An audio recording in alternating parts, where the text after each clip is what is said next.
Hello, everybody. Happy Friday to you. I know yesterday I said I wasn't going to be streaming today, but it actually looks like we'll be okay. So we're going to continue playing some Paladin's Quest. Hello, Palpitos. Congratulations on being the first to do the daily entry. We are doing a giveaway today. I'm not sure if you saw that.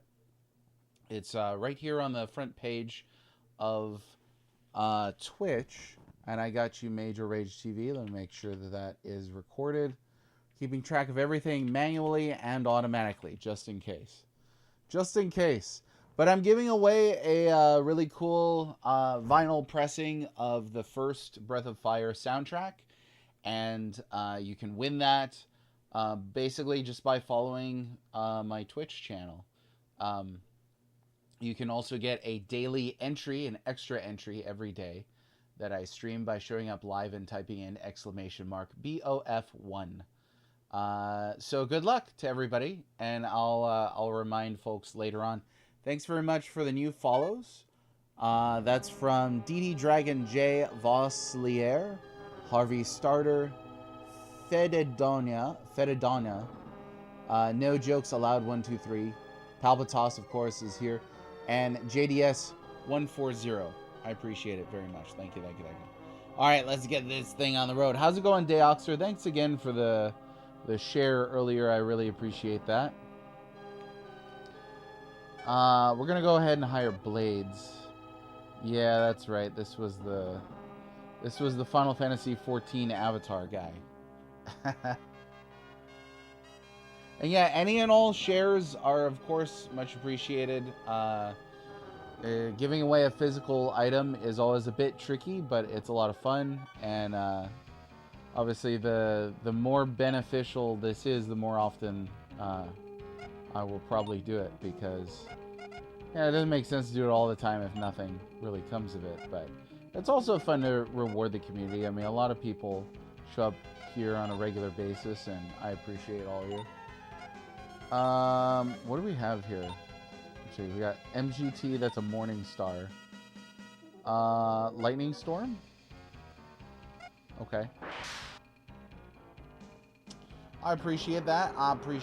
So I thought that I had Breath of Fire 1 and 2 soundtracks and on vinyl, and it turns out I had the third one as well. So I was like, I really don't feel like giving away all three of them just all at once. But I think what I'll do is I'll spread it out, and we'll have 3 different winners and stuff like that. So, yeah, after this giveaway, I'll probably give away the second one, and then we'll give away the third one.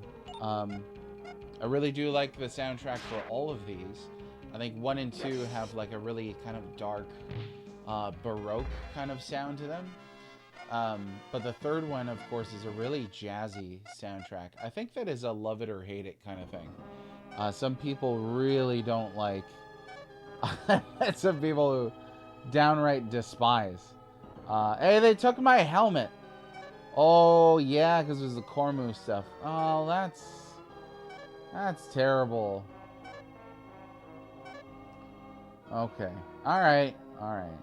At least we kept our learning hat. But yeah, it's kind of a love it or hate it soundtrack, I think, for a lot of people. For me, I love it. I love jazz. So it goes hand in hand. And I think that jazz is pretty rare for a JRPG soundtrack too, so let's see, we're gonna have to rely on spells with him then, because I don't really got much else there. And this is, so we got poison, PSN, ND. Okay, if you have not been following, this is Paladin's quest, and it may have the worst item title translations I've ever seen. So PSN ND is Poison Needle. It says it freezes an enemy, and then we've also got the blowgun. That one at least is obvious. This one confuses an enemy, but a Poison Needle apparently does no damage. So we're not going to use that.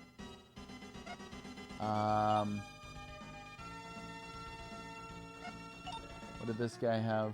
Lightning Storm. We'll go with that. The quest for worse abbreviations. Yes. Yes. It's pretty mind-blowing. Especially considering they have the space for it. Like, there's got to be a better...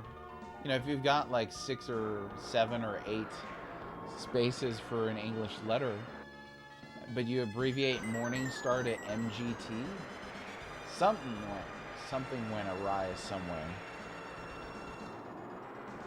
Awry? I don't know if that's the right word to use there. Oh boy, we got a summon thing. Hey, but you know what? That's not too bad. That's not too bad. Yeah, we'll go with heat, and then... What else do I have here? I'm still not really sure what Berry does. We've got Storm and Lightning Storm.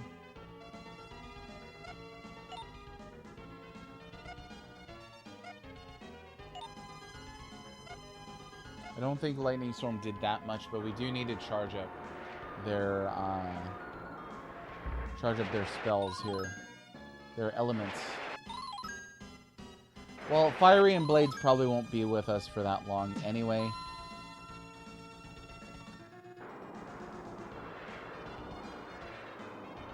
And I am eager to get back the, there you go, you confused guys can just keep going back and forth. I'm eager to get back the 2 other mercenaries that we kicked yesterday. Or not kicked, but we lost them, actually. Okay, so that wasn't very good. Probably just go with the Lightning Storm again.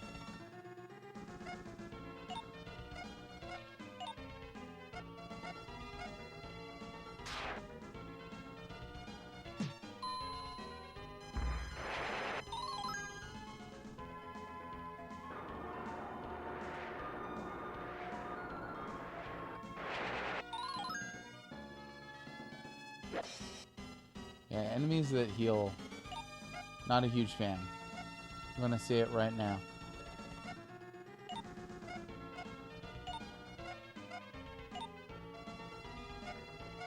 It feels unfair when an enemy heals themselves, but of course, I don't know if they feel that way when I heal myself. They might. Hey, you're supposed to be confused. Oh boy. Wow. Alright. Alright.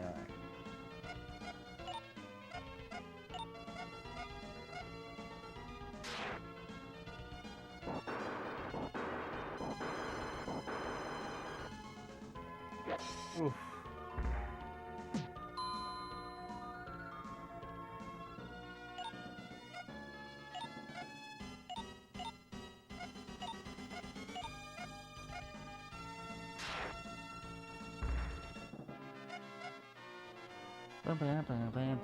Okay, that was on the rough side. I really do hope that they give me more equipment for Chesney here because he doesn't have anything equipped. I foolishly sold off his extra equipment and then they stripped him of his equipment right before I came down into this dungeon.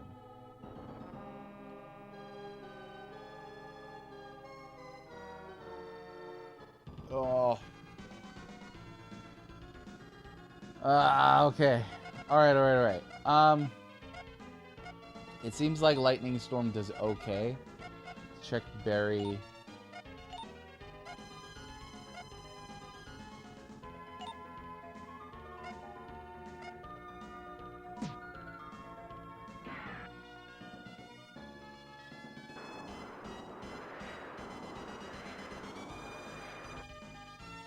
No, that didn't hit anybody.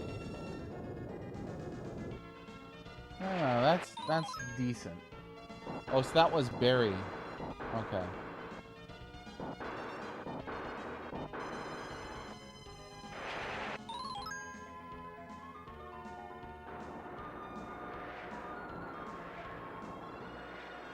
And that one's just alright, too.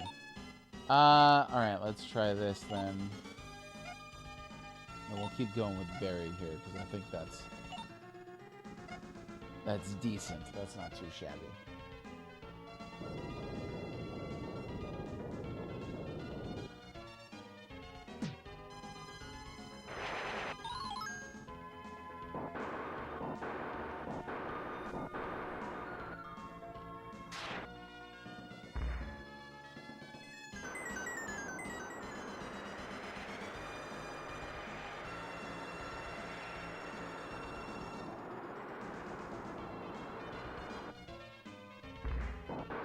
That's a good one. That's a better one. James, how's it going?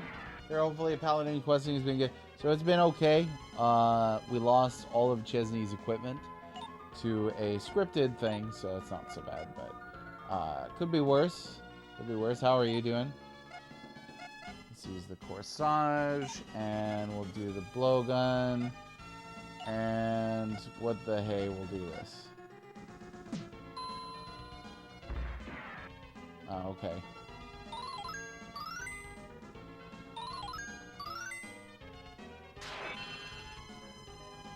Hey now. This dude's got like a physical shield on, it looks like. Okay.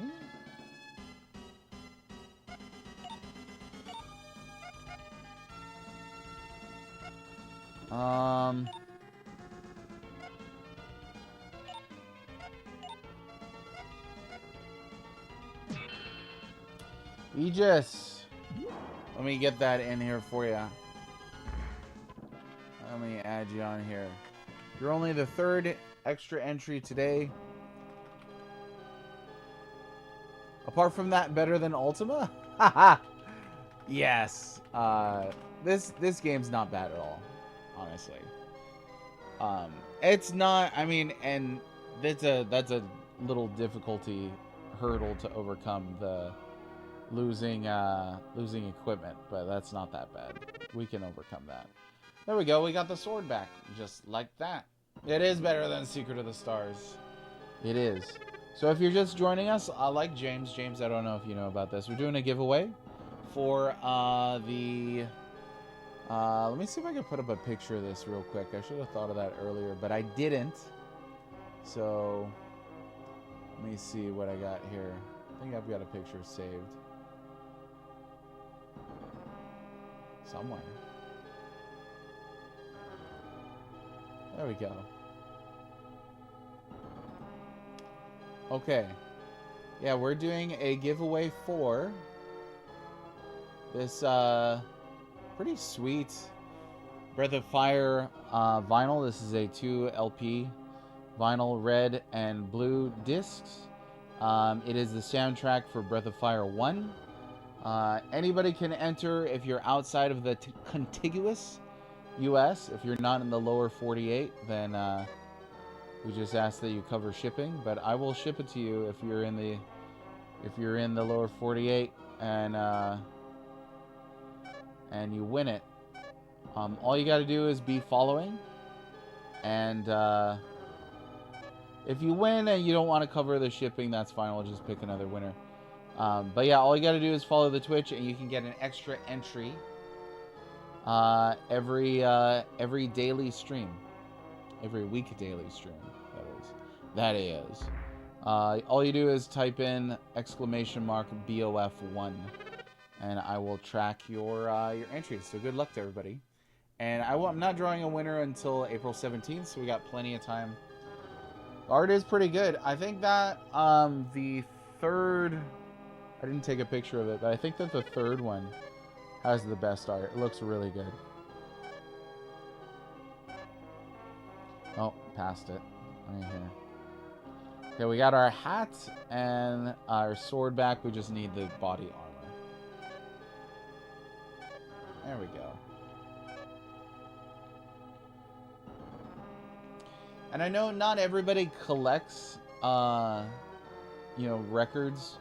If that's you and you don't collect records, there's quite a lot of art in this. There's art on the cover, on the back, and the interior as well. So you could use it as an art piece for your wall. There's that. Depraved Slasher, how's it going? Back, even though I made fun of you yesterday for live action Moana. I'm sorry about that. Sometimes I get in moods, you know what I'm saying? But I'm glad you're here. Let's see, we'll use break. What the heck? Right there. I don't know. I don't think you would care. I don't think you would, but I extended that just in case. You make fun of yourself all the time. See, that's the best thing. People who can laugh at themselves. If you have the ability to laugh at yourself, I think you're well on your way to having a good life.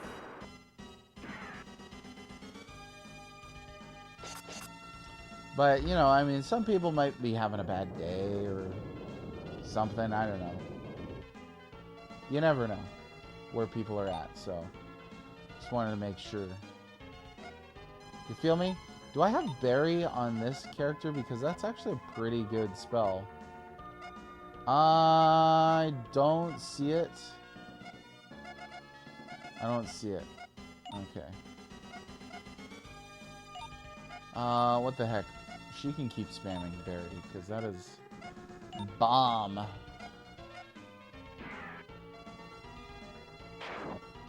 Yeah, there you go. There you go. I feel like if you don't laugh at yourself a little bit from time, I'm not saying be like self-deprecating on a constant basis, but if you can't laugh at yourself, then I feel like that would be like all kinds of pent-up frustrations over time, because you gotta let that out, you know? Okay, highball right there. I know it's not highball, but it's highball to me. Dang it. Take life too seriously, you'll never make it out alive. Van Wilder. Nicely done. Oh, we got a level up out of that, too. Now, Slasher, you came in just in time. I was talking about a giveaway that we're doing. I don't know if you saw it. You are, of course, already entered because you're on the... you've followed the channel. Had a little brain fart there. But you can get extra entries. You can get extra entries, so there's that. Let's see. We're going to do... Patriot. There we go. I think the sprites on this game are pretty cool. Ooh. These guys hit pretty hard. Alright, well that's not too impressive. Unfortunately. Fiery's probably best off just using their confusion attack. Okay.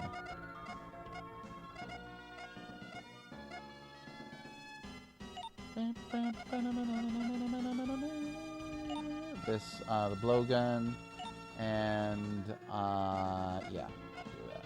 There we Fire blades. Oh yeah. There you go. Like the first merc names that actually make sense and aren't like Meanmaw and Slayer and Destro. Okay, so you didn't see. Let me share that right here with you real quick. I'm giving away this 2LP vinyl album for Breath of Fire 1. Since today is Breath of Fire Day. Happy Breath of Fire Day to you. It's the anniversary of Breath of Fire 1. If you don't have a record player, that's fine. There's art all over this thing on the front and the inside, so you could use it as an art piece. Or you could give it to somebody else and make them happy. You could sell it. I don't care what you do. I will send it to you if you win. Anywhere in the contiguous US. If you're out of that and you win, then I just ask that you cover shipping. So, and yeah, the art's pretty cool. Heck yeah. I love Breath of Fire 1 too. So all you got to do to enter is this. You follow the channel and you can get an extra entry every day when I'm live by punching in !BOF1. I'm not sure who the artist is on this. I think it's a different artist for each of the 3 albums that they've put out. I don't think that they put out 4 yet. But yeah, it's not too shabby. It's good. Shield, Cormu, armor, knife, boot. You know what? I should probably put this right over my name. You'd scan it? Oh yeah. I mean, you could even just take a picture of it. These days, phones are pretty high res. Let me see. Real quick. Let me see if I can snag this.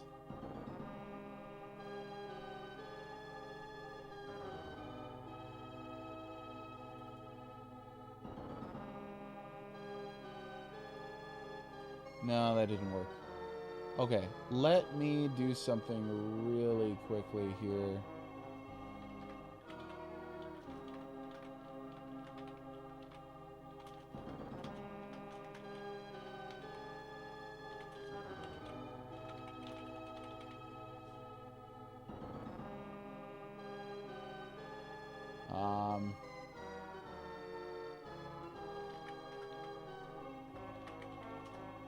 It's all ginormous.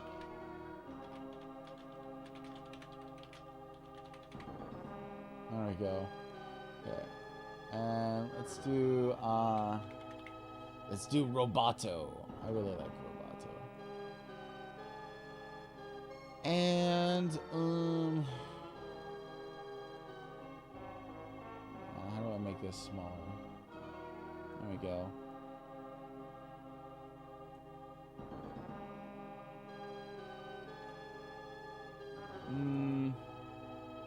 Hold up. There we go.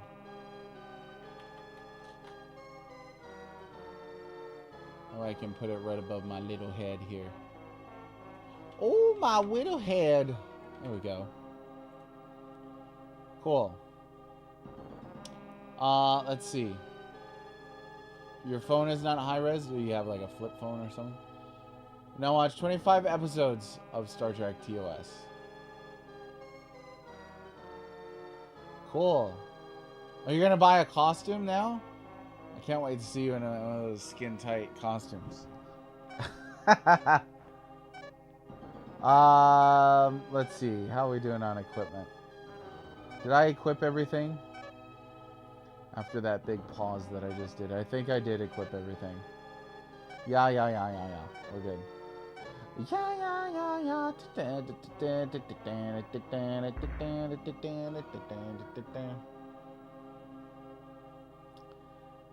It's here that Zagos created Noi Gren. Chesney, you're equipped with 3 of Cormo's items, aren't you?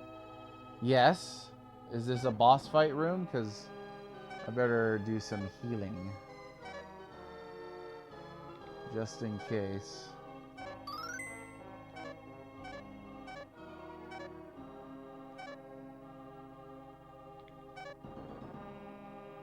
No!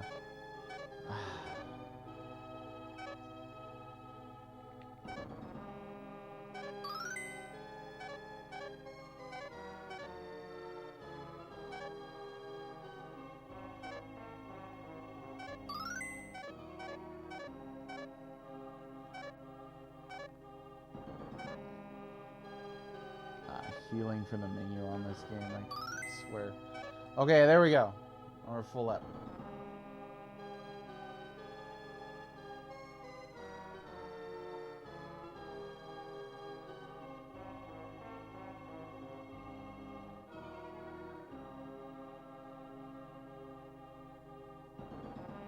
We read nasty comments. So you streamed yourself reading nasty comments? I always enjoy those types. Wait, Chesney. You're not going to get your way. Who's this? Oh, that guy. Alright. A little revenge on this Lokiarn, I think is his name. Let's start off being careful. We'll do a bunch of buff spells and things like that. We have defense up. We do.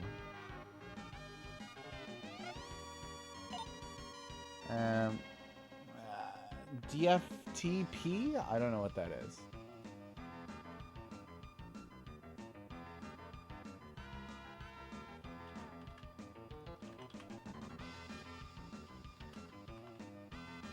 Defeat person. Sacrifices the caster.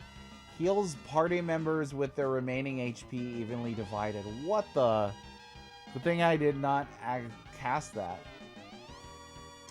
Hey, what's up, Beamstock? It is Breath of Fire 1, yes. So if you're following the Twitch, you're already entered. If you type !BOF1 in the Twitch chat when I'm live, you get an extra entry every day. So good luck to you. We're on the... Oh, okay, we're talking about the nerd stuff. No, just kidding. D&D campaign. Someday I want to play a D&D. But that is not this day. Someday I will.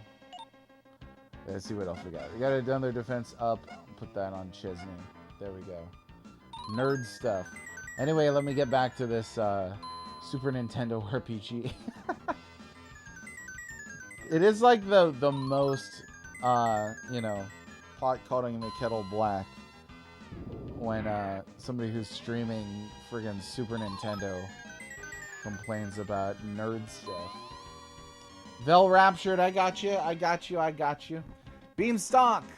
So, I'm sorry, Beamstock, you actually have to dump it into the Twitch chat in order to get the extra thing. Them's the rules that I wrote down.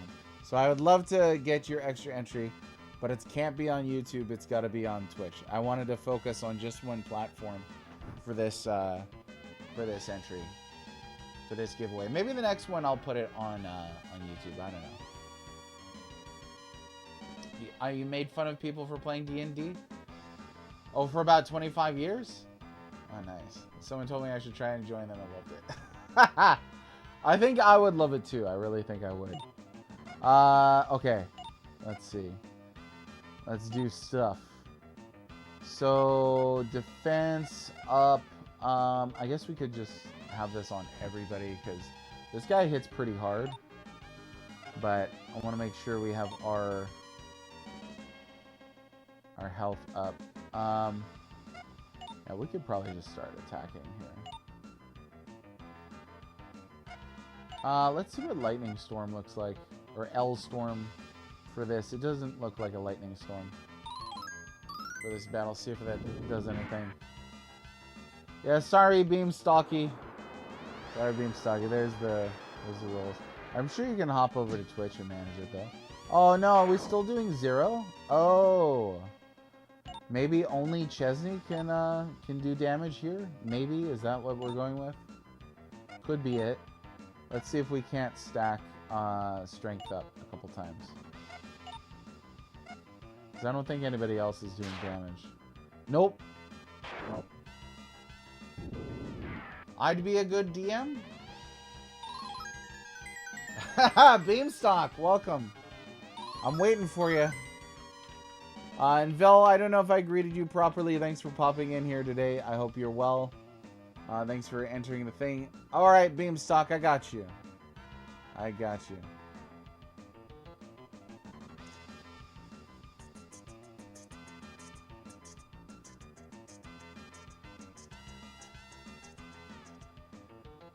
Um, thanks for saying I'd be a good DM on Major Rage TV. I think I would enjoy it, but I don't know if I'll ever have the chance to play it. I did play a couple pen and paper things back in the day. I played a classmate's one that he like invented while we were in school, so that was pretty cool. We'll make sure that Chesney is well stocked here on everything. I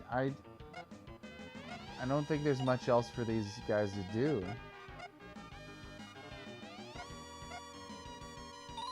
Other than I can continue to cast buffs and things.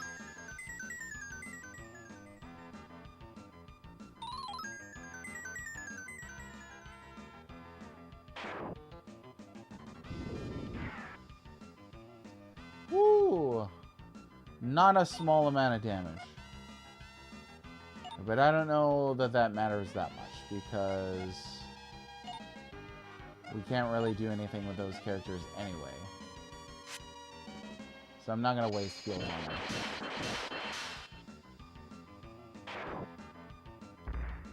Okay, easy.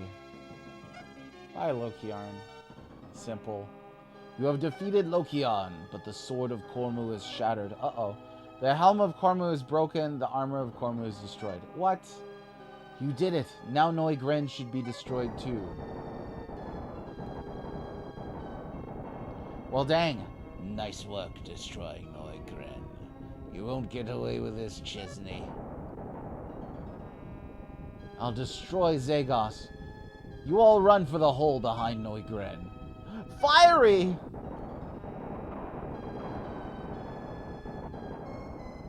You two still have to stop Dahlgren. Hurry! Run for the hole behind Noigren. Oh, we got a little FF2 up in here.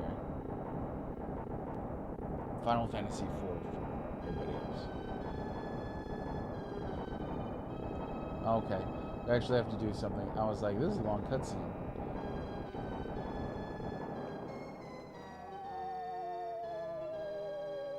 Psychedelic. Thanks for the GGs, I appreciate it. There are characters engraved on the statue. That crown will open the fire. That dress will open the water.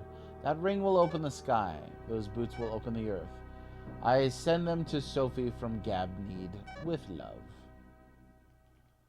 I'm not going to remember that. I see like a door marked with fire here.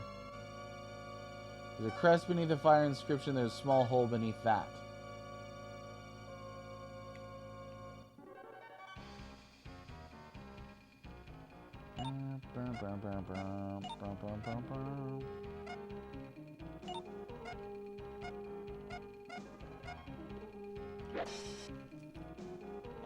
Is this endgame? I don't think so. I would guess I'm like 80% of the way through this. But I'm not sure. I haven't really looked at any walkthroughs or anything for this. I think yesterday I asked Deoxer, who had beaten this game previously, what he thought as far as how far into the game I was. I think then he said I was 70% of the way in. So, I don't know. I know we're coming up on 80. But yeah, that seemed very, very much in the vein of Final Fantasy IV, where characters are like, you know what?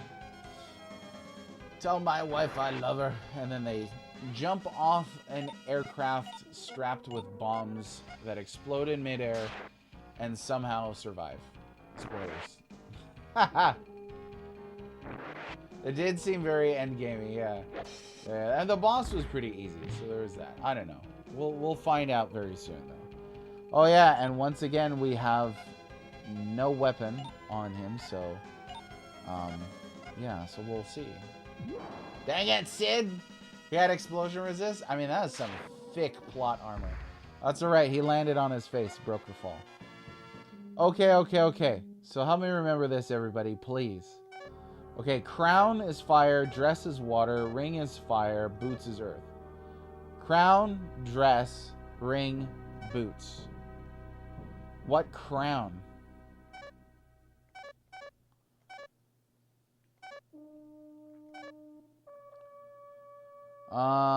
Sphere crown, maybe?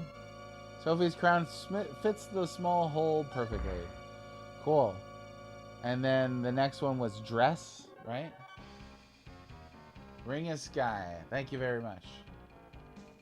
And it was his daughter, not his wife. Oh, I was thinking of Yang when I said wife. And then I mentioned Sid. But also, tell my wife I love her is like a funny idiom for I think I'm gonna self-destruct. Happy today to you, Baron Redwing. Happy Breath of Fire Day. We are doing a giveaway for those of you filtering in. Let me pop this up on the screen again. This is Breath of Fire 1 soundtrack, 2 LP album. If you can't play records in your house, that's fine. You can still use this as an art piece. And you're welcome to win it. All you got to do is be following the channel, and I will draw a winner randomly on April 17, I think I said. And then you can get an extra entry by typing in the thing above my head in chat there. All you got to do is look at that. And good luck to everybody. Yeah, and there's art on the inside too. I shared other pictures elsewhere online, so you'll see those. He was part dwarf, implied in one of the translations. That explains the full beard. It really does. Whoa, Chesney. Chesney is not having a good day. He is not having a good Breath of Fire day. Okay, let's see. Need an Earthbound sound. Well, I do have the Mother 2 soundtrack. I do. My only complaint on that one, it's a beautiful pressing. It sounds really good. My only complaint is the tracks are really short, and it's only 1 LP, so you barely get any sampling at all of that soundtrack. I've actually got a pretty big vinyl collection that I really should start filtering out, so if folk are interested in this kind of thing, I could give away more of these. Because I can't foresee myself bringing a lot of these overseas to Hawaii. This wouldn't make much sense.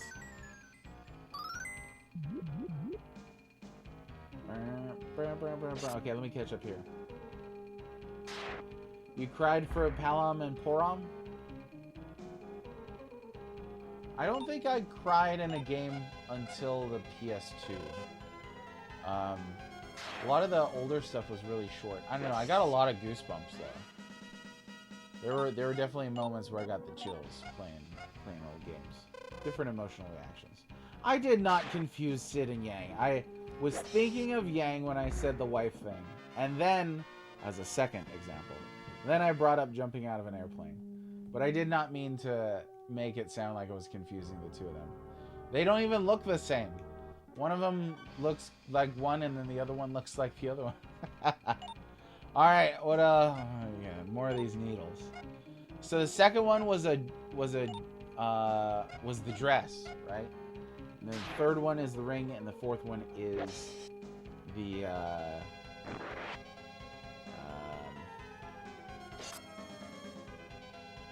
boots. Hopefully I didn't sell these. Can you lock yourself in this game if you sell these? Because I sold off a bunch of stuff. That's always my worst nightmare. You sell something that you need in an RPG, especially if it's for progression.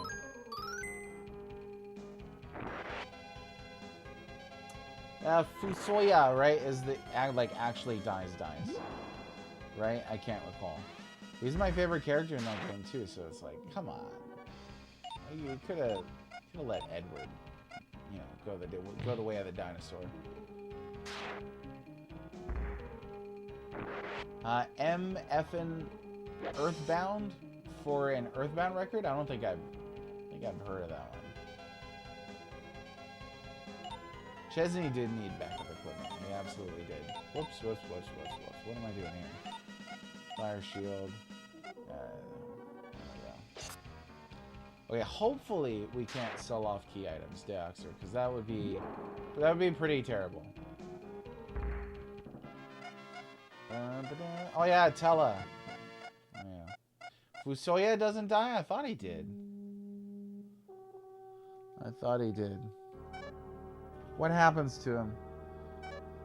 He becomes a force ghost. He's only dead from a certain point of view. From a certain point of view?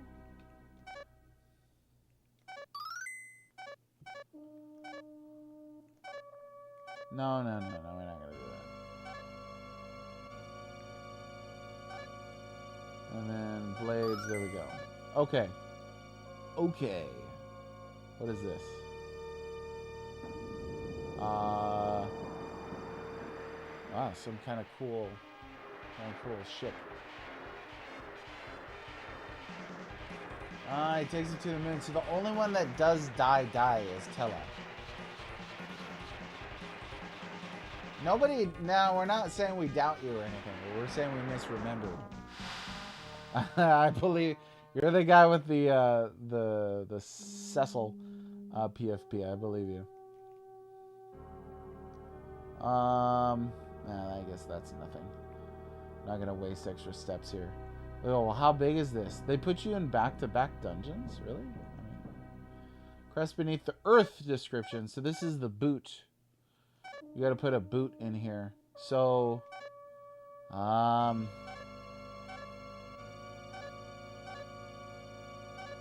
see. Do I have a boot just sitting around? I don't know.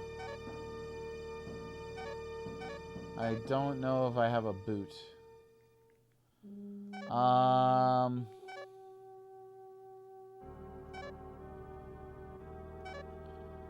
Life Whip, Life Corsage, Dream Dress. There's Wonder Boot. Maybe I could use that. I don't know. Let's see if that does anything.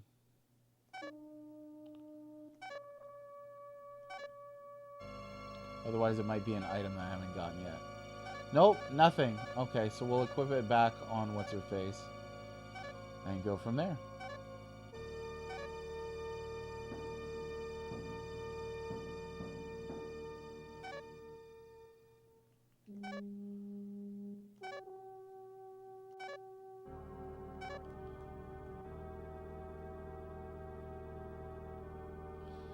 So probably an item that we pick up in here, I'm guessing, but I do have a sacred dress, so maybe that's it. There are characters engraved on the statue. The crown opens fire.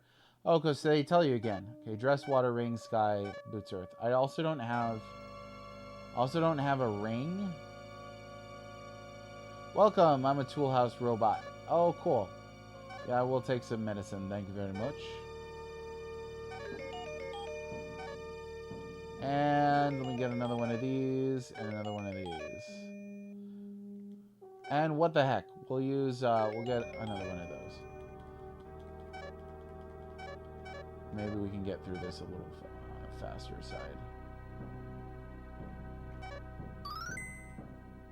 Pro Ball. Totally makes me think Pokemon every time. Okay, there's the wall. No, that's wind, huh? Or sky. I don't have a ring, I don't think.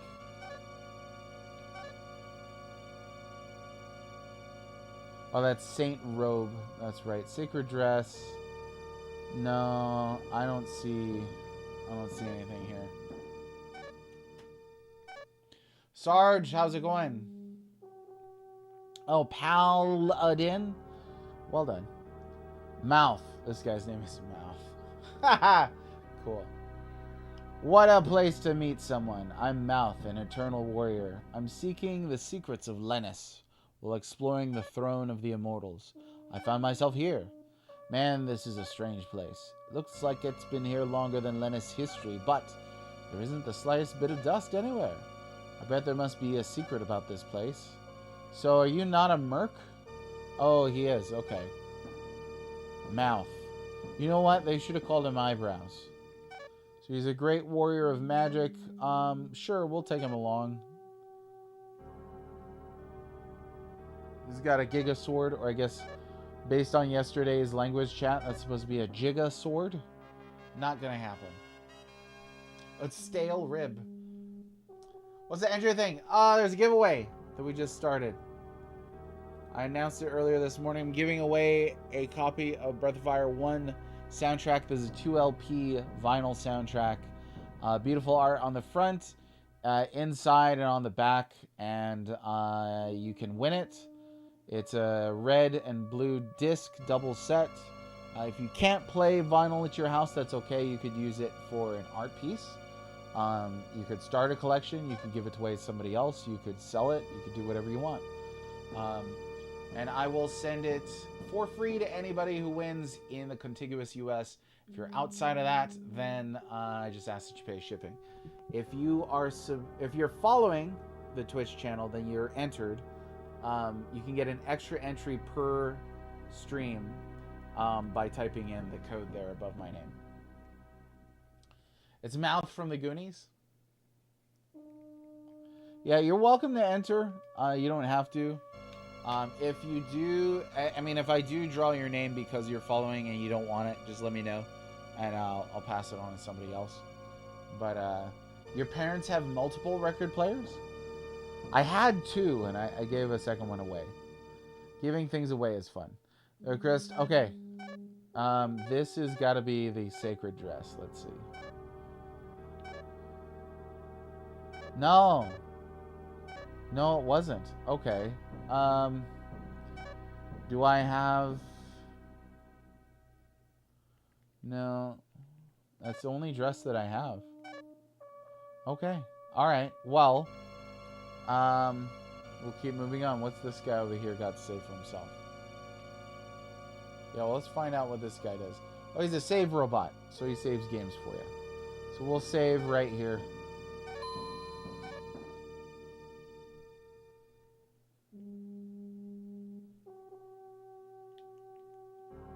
Here you are, old Beamstock. I've never seen the Goonies, actually. I have never seen it. Not that I tried to avoid it or anything. I just have not seen it. We were talking yesterday about old fantasy films that we've not seen, and that one's mine. I don't want to fight these. They look dumb and stupid. I don't want to do it. Yeah, there's got to be a dress just lying around here, right? So what is this that I'm in, though? Is this like... Is this the Temple of the Immortals or Throne of the Immortals? We're talking about that? Oh yeah, Audio Technica one, so that's good. I've got an Audio Technica one. It sounds great.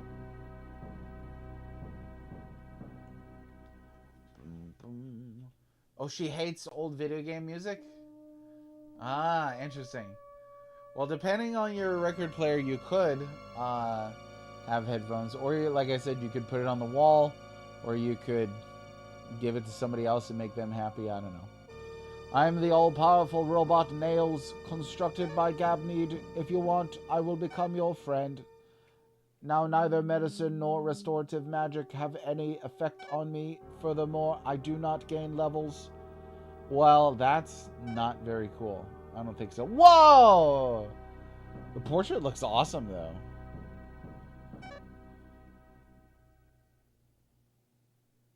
Huh. I'm pretty curious here. But we got a full tank, so we're gonna leave you around, Nails.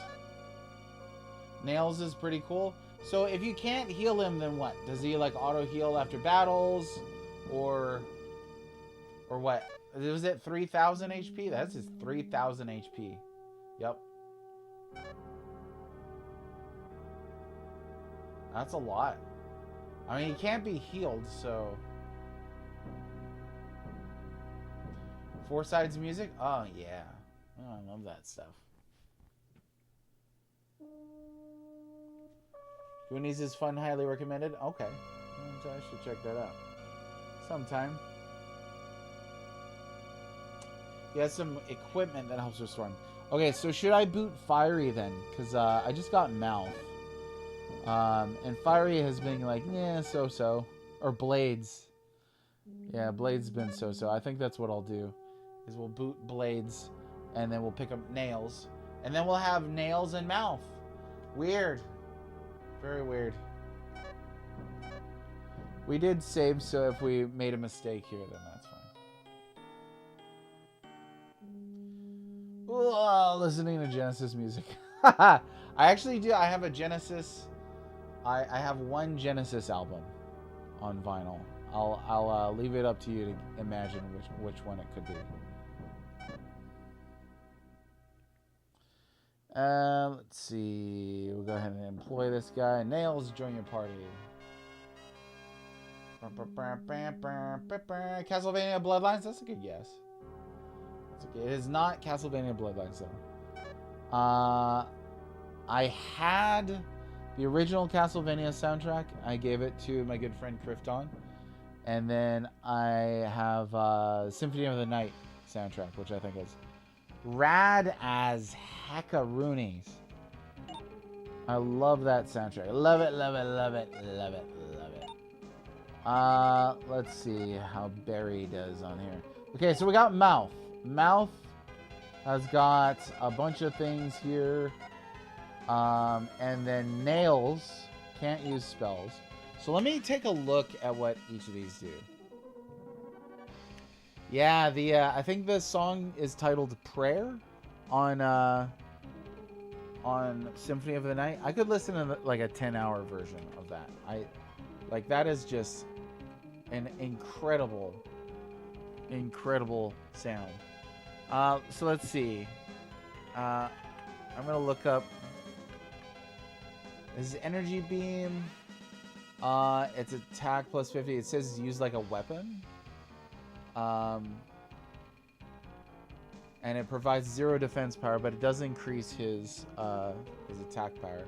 Okay, so his helmet is a weapon. Then for armor, he's got Iron Tor, which is attack plus 30, and it's also used like a weapon. Curious.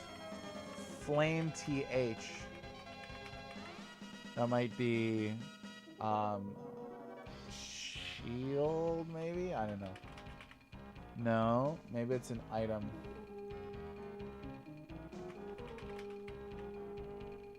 I'm not finding it. Can't be bottles, right? No. Boots? Okay, so I can't find Flame TH. Stout Legs gives an attack bonus. None of these have any defense on them. That's kind of strange.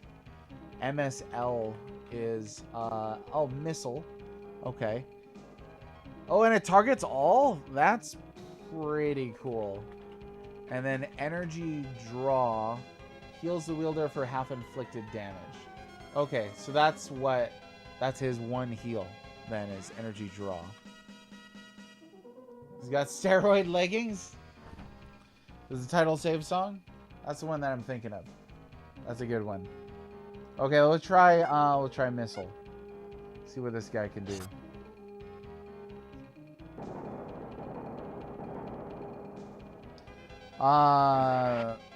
That's pretty good.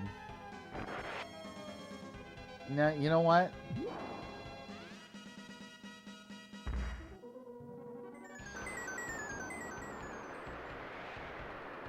MSL is not mistletoe? No, believe it or not, it was missile. Which they probably could have spelled in full. I don't know. Oh yeah, it's time to play Earthbound again. It's always time to play Earthbound again.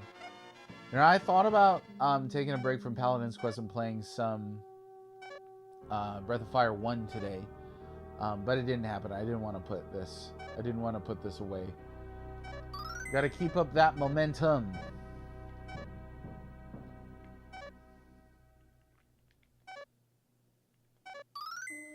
Okay, we're good.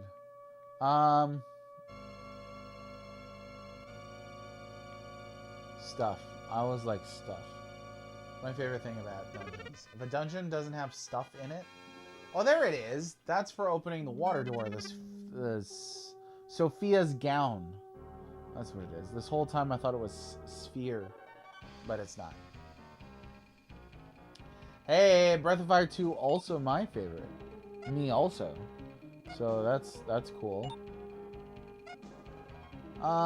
Let's see now. So I'm gonna have him use his energy draw. And we'll see what we got here. That's not a great heal, unfortunately. And that's his only way to heal is that one attack. A super old dress acquired, yeah. Whee! Sphere ground for the round. Well, yeah. Yeah, maybe. Could be. Now I know now it's Sophie. Alright, we got the Psych Bum. Psych Beam, probably. Not sure what that's supposed to be. Psych Beam is for Chesney. Oh, cool. It's a weapon, and he was in sore need of that. So he also needs some armor.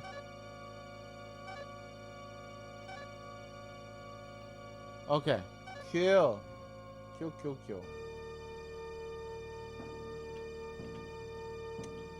If an inn restores him, that would actually be really handy if an inn restored him. But we'll have to keep that in mind. So growing up, I loved Mega Man. I still love Mega Man. I love robots in RPGs. I really, really, really do. Any chance that I get to play as a robot, I'll take it.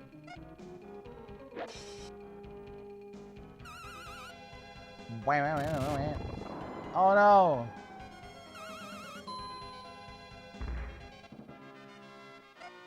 Okay, and again, underrated sound design. I think the sound design on this game is really cool. It's tight. It sounds good. Speaking of tight, Mr. Temper, how's it going? Tight. How are you? Still got the knife butt shoes? Knife boot. It's boot. Not booty. Oh, yeah, we go down and get this thing. Mr. Temper, how's it going? You're big on Link to the Past? Oh, yeah. No, one does not grow out of Link to the Past. That's good. We got Sophia's sword, I guess. Let's see. Can I equip that on Chesney? No. Okay, so let's put that on Nydia. Excuse me. Yeah, well, yeah, sure.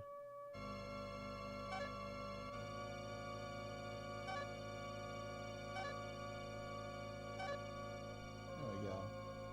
There we are. Yeah, because sound, a lot of people will talk about soundtrack. And obviously, don't get me wrong, I love soundtrack. But sound design is also something that can really make a game feel haptic and impactful. Like things land, you know? This game has that in spades. Natrek, I didn't see what that does, so I'm gonna take a peek at that.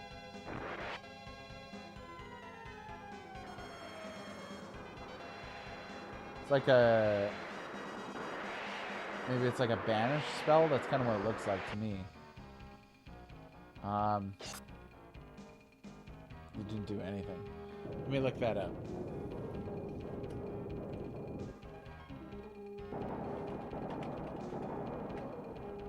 Casts defeat A? Okay. Let's go see what that does.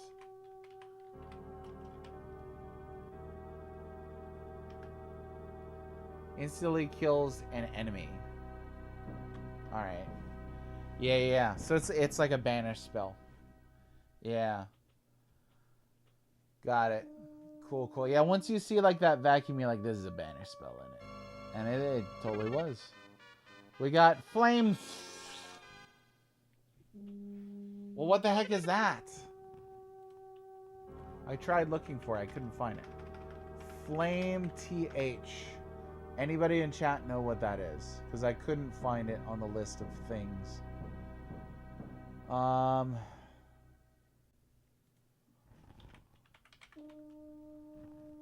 here it is. I could find it. Flamethrower. Well, it is flamethrower. Flame. Oh, that's weird. If you push start, it opens the treasure chest.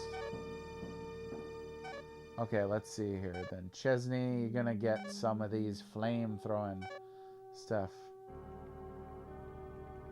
Well, that's pretty strong actually. So let's put it there. Oh, you can. It's a two-handed weapon. That makes sense.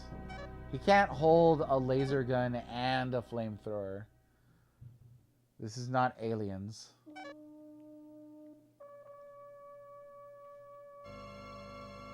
We're on document submission to competition to beg for the lone position left at work. Oof. Hey, best wishes. Yeah. Best wishes, Mr. Temper. I hope that goes okay for you. Yeah, let's see what else they got in this shindig.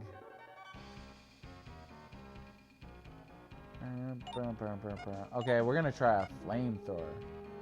And let's keep our HP up.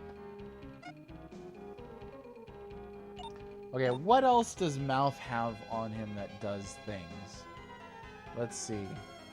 Helmet. I gotta look these up individually. This is a sun helmet. It casts Fire G, so that's cool. I like that all of these have like either passives or you can use them as spells. For armor, he's got Soa's armor. Completely restores the wearer's HP. Dang! And he's got mega bottles too. I just noticed that now. So this guy's a boss right here. Let's see what he's got for Giga Sword. Sorry, Giga Sword. It doesn't do anything special. Alright, neat.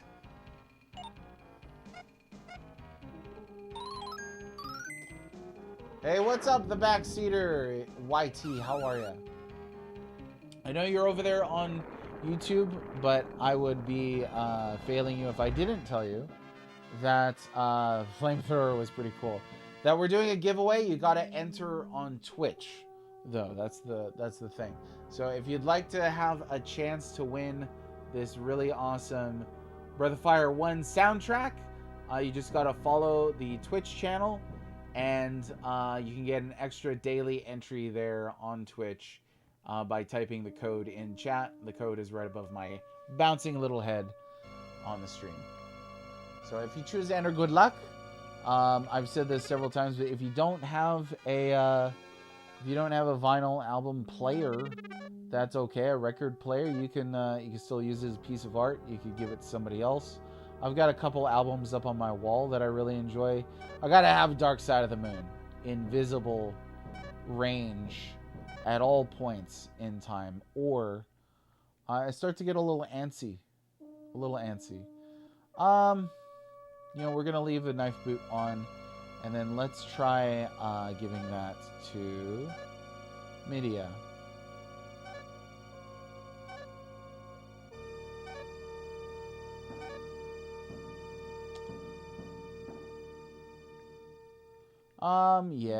Yeah, sure.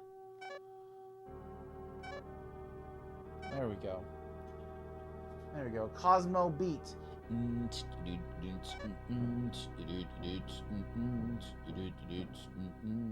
That's the Cosmo Beat.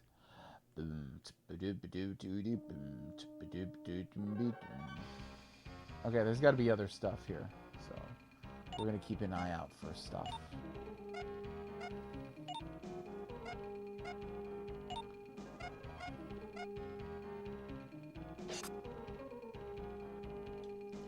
Pink Floyd laser light shows. Yes. I've never been to one. Have you been to a... Well, I don't know what a laser light show is, but I thought you meant concert at first, but now I realize you may not be talking about a Pink Floyd concert. I've never been to a Pink Floyd concert. I was in England when they did a Pink Floyd concert. It was back in like 2000... early, something like that. But I missed it. Darn it, I missed it. That's okay. I'm sure they'll all be friends and get back together. Dark Side of the Moon is a masterpiece, yeah. It is. It fits that category for me of like, this is an objective masterpiece. Not my favorite album of theirs, but I cannot not say that it is, like, just about perfect. Well, let's see. What's down here? This one doesn't have an arrow, so I'm kind of confused by it. Oh, okay. We got the Cosmo Clothes. I'm going to guess that's what that is. Cosmo Clothes. Cosmo from Fairly Odd Parents, of course. I'm not going to try to do a Cosmo voice either. I don't know. That seems difficult. Hey, Timmy! Hey, Timmy! Something like that. That's a bit like back of the throat. I don't know. I give it a shot. My kids got into watching that recently. And I was just like, man, the voice acting on this is pretty good. Cosmo cellular phone. You saw Pink Floyd, but it was Waters. That's for anyway. I gotcha. I mean, that's about as close as you can get. That's pretty cool. On one side of the mountain, and the other a planetarium. Cool. And you get a Wanda crown. There we go. What you see is what you get, and what you're getting is absolutely perfect. Yes. I feel like that's one of those spoken lines from Dark Side of the Moon. Let me scroll up here. I think I missed stuff. The Brave Science says super excited for Ready to move to Hawaii, and then starts streaming at weird times because of the time difference. Yeah, that'd be weird, huh? Because it's like right now it's well, what time is it right now? It's 2 o'clock. So right now it's like 9 in the morning over there. That might be better for my schedule. Like I could wake up in the morning and like just hop on stream at like 8 or 9 and then go for a while rather than doing it here in the middle of the day. I don't know. If I did it at 1 there, it would be 6 o'clock here in Central. So 5-hour time difference right now. Yeah. Yeah, 2:12. Yeah, so it's 9:12. Yeah, it's weird. Sometimes I try and play a game with my kid brother in Hawaii, co-op or something. Almost impossible because of the 5-hour time difference. It's better at the other half of the daylight savings time because then, you know, it's only 4 hours. But what you gonna do? You know, them's the planet. Sure, we'll use this. There we go. Nails can fairly safely like maintain his HP. Like he's kept it near the 3,000 range, so that's pretty cool. And a full heal just from using something like that. I mean, that is pretty cool.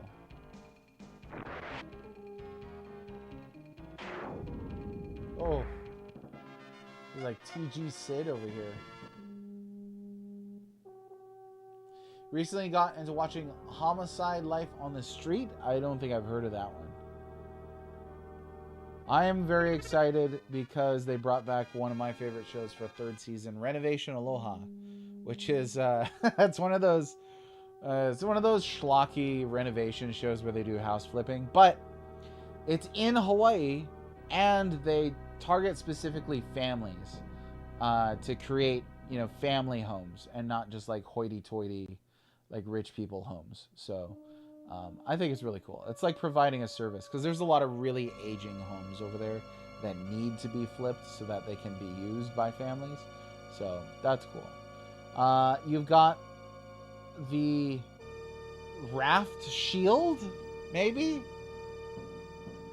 Bet you'd love the Sega Genesis if it was Hawaiian. Well, I don't know, because there's some Sega Genesis Hawaii overlap stuff. You know, there's some video game development that took place in Hawaii, but not all of it's good. So I don't know. So you can take your mean-spirited comment and put it back in that diaper. Okay, what is this? RFT Shield. Rift Shield. Oh, I was so close. And not Raft Shield, or Rift Shield. Rift Shake. Now that's pretty close. It's a cop show? Okay, I'll check it out. I was watching The Feds outside my house. No, I was watching that on HBO Max. It was pretty good. I always think it's It's somewhat disappointing when you watch a show like that and like the FBI agent never looks like how FBI agents look in movies or TV shows. Like they don't look like David Duchovny or Gillian Anderson. They look like a dumpy person who does a lot of paperwork. We watched Argo recently, which Argo's a great movie. I like that movie quite a bit. Oh, but we can't use it with the flamethrower. So flamethrower it is. I'm keeping the flamethrower. Forget the shield. And Ben Affleck, of course, plays the guy who gets the Americans out of Iran back in the 80s. But I think it was the 80s. But and then you see the guy in real life, and you're like, he doesn't look like Ben Affleck, actually, like at all. But then, you know, he's not a movie star. He's a regular person who was a hero and did incredible things. And that's kind of the beautiful thing, I think. We're gonna wax a little poetic here. I think that's the beautiful thing, is you don't have to be beautiful in order to do good stuff.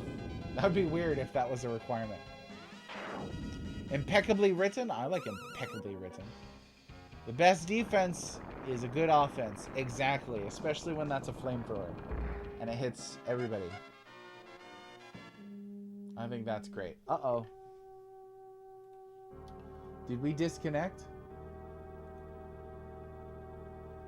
Oh, Infinite Metal, congratulations.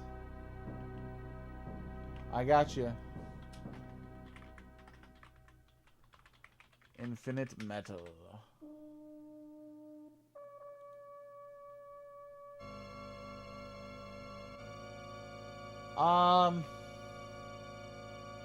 Okay, are we still live? Because OBS looks like it's being real weird right now.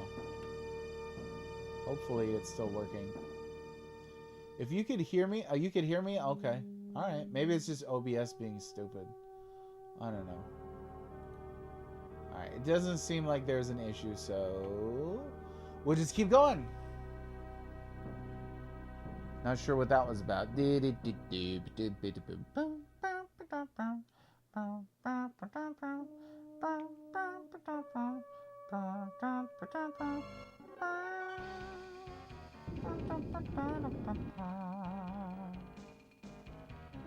Alright, we're good. We're good. We are good. Nothing to worry about. We're going to make progress on this game today. I can feel it. I can feel it. So let me tell you, yesterday I went seriously looking for a copy of Might and Magic 2 for the Super Nintendo PAL version. I could not find a copy anywhere other than a guy on eBay selling a complete in-box version for like friggin' $200. And I was like, I'm not buying that. So I know some of you are the whiz when it comes to finding the things. So if you do ever run across a listing or you want to take a look-see yourself, I ain't gonna stop you. Just let me know if you find it. You got the Cosmo miter, maybe, if it's a helmet. Let me see. So I'd like to not emulate just because Cosmo Mountain, there it goes. Just because I've been doing all these on original hardware, and it seems like it would be a shame to break that streak unnecessarily. But I'm not paying $200, so there's that. Okay, let's see. This is going to be a hat, which is great because that's a big boost in defense capability for Chesney. But if worst comes to worst, that, you know, we're going to have to do what we got to do. I will not be doing any other big financial investments into my book future, considering what happened this last time. Spent a lot of money. Spent a lot of money on the book. I mean, like, if you recall the way that the cover looked, like, that cover was not cheap. Let me tell you that. And then, you know, collecting some of these games. I did a lot of trades that kept financial costs down. I did a lot of trades. I had some stuff from childhood, so that was really good. But I'm not paying $200. Might as well play a PC version we get for like, yeah, and I could stick that on a laptop and use a wireless controller and run it into the CRT TV, you know? Yeah, flash drive cartridge would be my option if I was going to emulate. I would do that because that's the next nearest compromise. I was eyeballing a flash drive cartridge, I think an EverDrive for Super Famicom games. So like I could tack that one on there anyway. But I would like to get the actual cart because I want to take a photograph of it for the book. So because the whole point is to preserve, you know, that kind of history. You can't really do that with emulation. So yeah, but I don't know. Maybe it'll work out. Maybe it won't. If anybody sees a good listing, like I said, let me know. I would gladly pay $30 loose, but I could not find one for $30 loose. So there's the ring, Sophie's ring. So if you do see one, let me know, please. Begging you.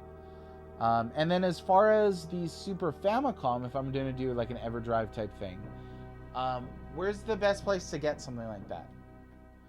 There's a crest beneath the water inscription. There's a small hole beneath that. Okay, so is this where I guess we put the dress in here? No, I'm doing this wrong.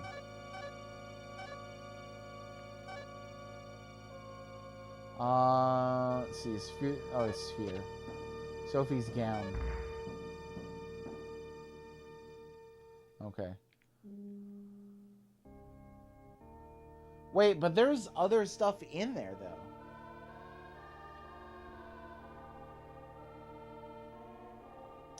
Right. No, it's not original hardware, though. I think there's a difference between real hardware and original hardware. My goal was to use original hardware as often as possible, or as close to it. So, yeah. No, that is a reasonable option.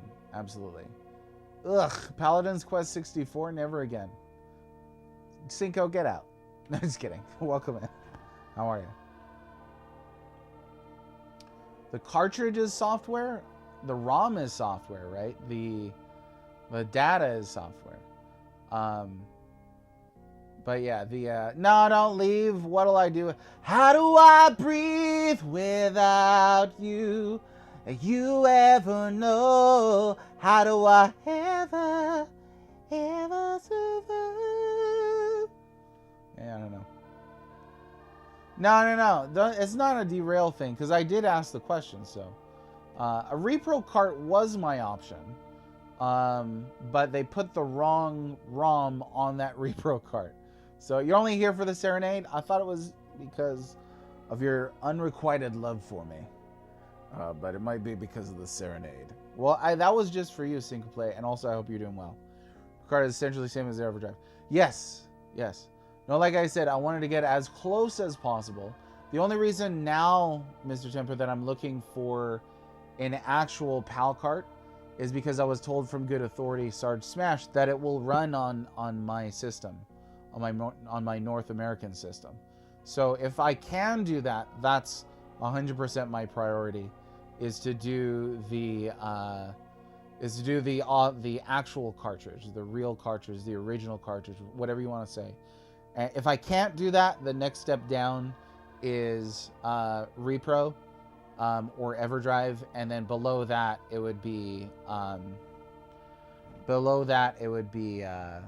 just running a ROM on like a laptop and plugging it into the TV. At a huge milestone. Hey, nice. Well, congratulations on the stomach flu and the milestone. I'm sorry you're not feeling well. I hope that little jangle that I sang you helped you feel better in the tum-tum. It reminds me of a meme I made once that said, my tummy hurts and I'm mad that Chrono Trigger is a Final Fantasy. That's most people that I meet online. Curious if it will run at a weird speed on NTSC and SNES? Yeah. So Smash did some testing on that. It looks like it'll run a little faster, but it should be fine.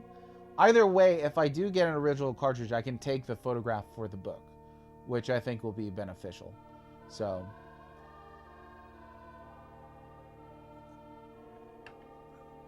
You know what struck me as slow as the Japanese version of Might and Magic 2, the Super Famicom version. Whew. But yeah, again, just to clarify, trying to do original authentic hardware where possible. If that's not possible, then trying to do hardware with emulation. If that's not possible, or I can't figure it out, whatever, then I'll just do like a laptop running a ROM or something like that. Oh, it seemed faster than this one. Maybe the repro that I had wasn't right. I didn't play it that long, but it didn't look that snappy to me. You played it more than I did, so I believe you. All right. So what I need to know, I think this is a Deoxer question, is do I need to go back down to open up those other doors? Because I'm outside of that dungeon now, and there was another water door, and there was an earth door, and there was a wind door that I did not open at all. So should I go back down there for those, or is the game going to loop me back around, or what? In the meantime, let me tell you also about this. We're doing a giveaway for Breath of Fire 1 soundtrack. This is a 2 LP album, red and blue discs. If you don't have a record player, you can still use this as a pretty cool art piece, or you can give it away to somebody else. You could sell it, I don't care. You can enter basically just by following my Twitch channel, so you're already entered, and then you can get an extra entry. You get an extra entry by typing in !BOF1, and you can get an extra entry per day that I'm streaming live. So good luck to everybody. I will ship it to you free if you're in the contiguous United States. Contiguous? I think it was a hard G if I remember right. And if you're outside of that, then I just ask that you cover shipping. And if you don't want to do that, I'll just pick another winner. Or maybe we can haggle about it. I don't know. Whatever you want to do. So, oh yeah, single play. This is, if single play was a vampire, Breath of Fire 1 would be his crucifix. Back, you devil, back! And you like force him into his grave, into then the coffin goes over it by himself just because you're holding up Breath of Fire 1. It does have great music, yeah. I think the Capcom sound team in the 16-bit era was really good. Yeah. On my honor as Ryu on main. Oh, Ryu? I said it when I was 10 years old. Ryu main. I will win. Yes. Spook out the devil with the, give me some Breath of Fire 1 praise up in here. So I think we might have lost Deoxer, I don't know. But I don't have an answer to the question. I'm going to go back down because I don't know. Crest beneath, there's a small hole beneath that. Okay, so we got to actually use the thing. Get back down, I guess. The music was too jazzy. Yeah. It's weird, criticizing genre is weird. Sometimes you encounter people like that. Well, it was too much of an RPG. I was like, what? You were recently introduced to 3 from Duct Tape? You do gotta play it sometime. I think 3 is the best one. And fortunately, Breath of Fire has that in-universe chronology. But, it's not necessary that you play the others in order to get the story. Yeah, I could get it feeling odd. I can understand that. I could not understand criticizing it just for being what it is, as a genre choice. But I get that back then there was maybe kind of a push for, I can't believe you can't fall down this hole. A push for familiarity maybe is not the right thing. Yeah, I think we've settled into it, It's kind of, what was it, acid jazz? What would you call that kind of jazz? It's smooth. It's like smooth operator, the smooth operator. Smooth operator. Smooth operator. Na, na, na.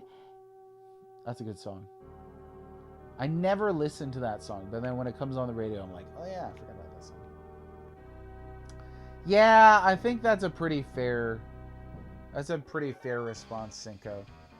Because people expected orchestrated sounding music. Definitely, yeah.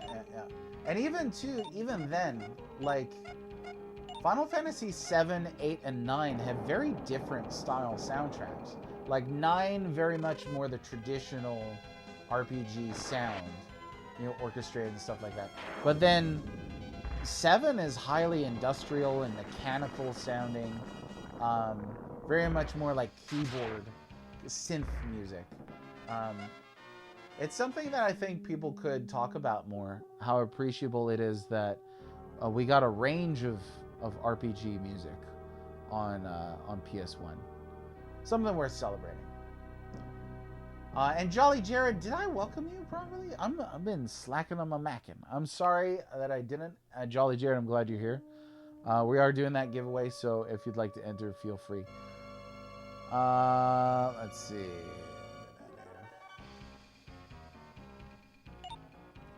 How'd the theme song go? Can you hum it for me? Type it out like da da da da da da da. Just use DA. And yeah, do it. You like the last hour? Here I am. I'm glad you're here, Jolly. You always jolly up a room. You can send a YouTube link. Yeah, send me the link. Bam, bam, bam, bam, bam, bam, bam. Oh, it goes like that. Do do do do do do do do. That's how it sounds. I'm pretty sure that's exactly how it sounds. Just making sure I got all these. Okay, and again, we're going back down because I want to see about some of these things that we might have missed. Close enough? Yeah. I will count that as you said spot on. That hovercraft thing up there at the top makes me think of Toriyama. Rest in peace.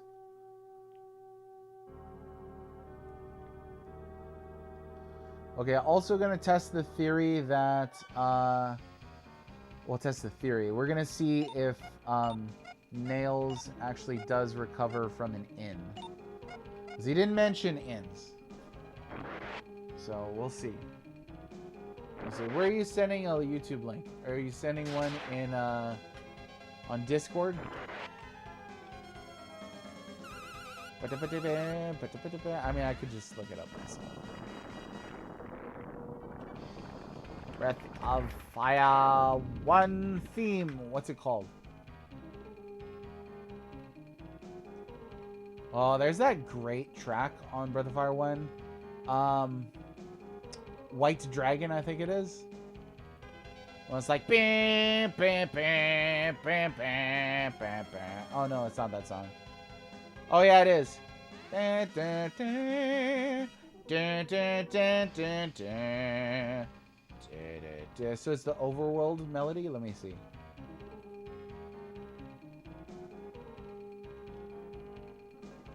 It's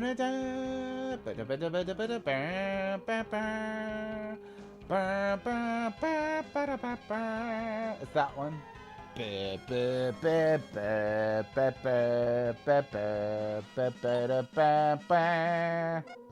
That's a good song. So they don't rehash that anywhere in 3. They don't remix it in they don't remix it in like jazz form or something like that. It doesn't exist at all. Not even as like a leitmotif. Actually, I don't know if that's how you pronounce that. Leitmotif. I don't know. I do like the cohesiveness of Breath of Fire, but I could wish it was a little more cohesive. Okay. Oh yeah, there's no whoops. There's no in down here anyway. So, but there are these doors. So I'm gonna see about getting these doors open. And then we'll save again just in case. Mr. Thou! It's just in time for the Breath of Fire karaoke. Nice. You know what? I think Breath of Fire 2 has really sweet battle music. That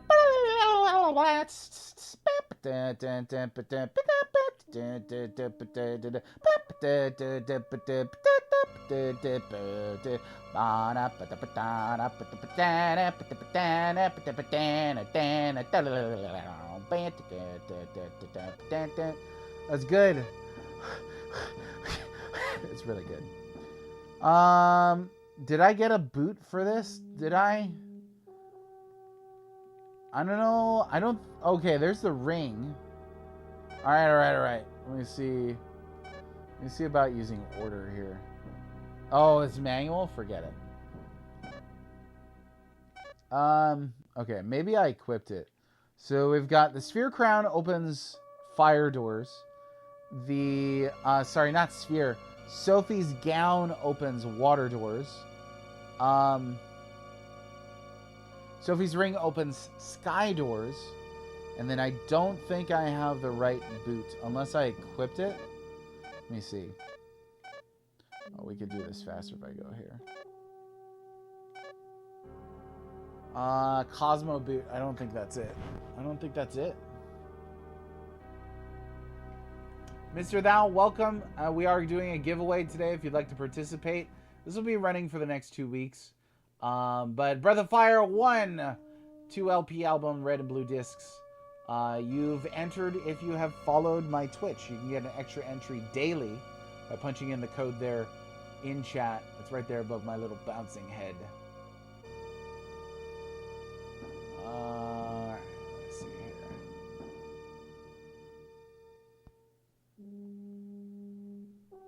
On Steam. 4 is on Steam and GOG. Like I told people, I don't care how you play it, just play it.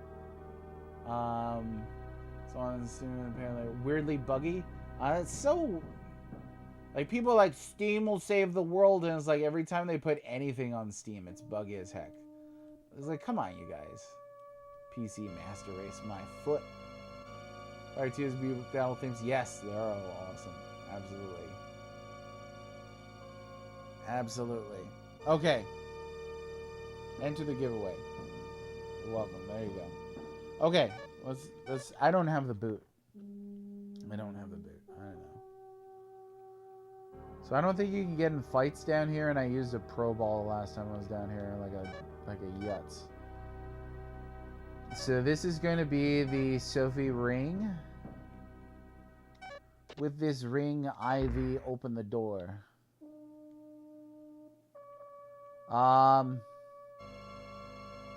Takes you to a whole different area. It's weird.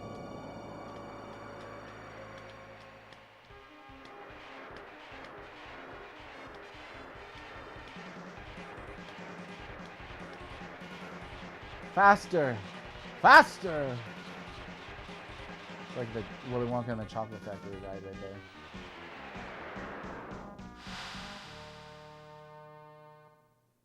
Yeah, Infinite Metal, I made that exact point to somebody when they tried to get all PC Master Race on me. And they're like, there's never any buggy... They actually said there's never any buggy PC ports. You're just repeating console war propaganda. I was like, alright. Once we start getting... once we start evoking, the Soviets in our discussion of different platforms for video games, and I think we're in too deep, y'all. I think we're in too deep.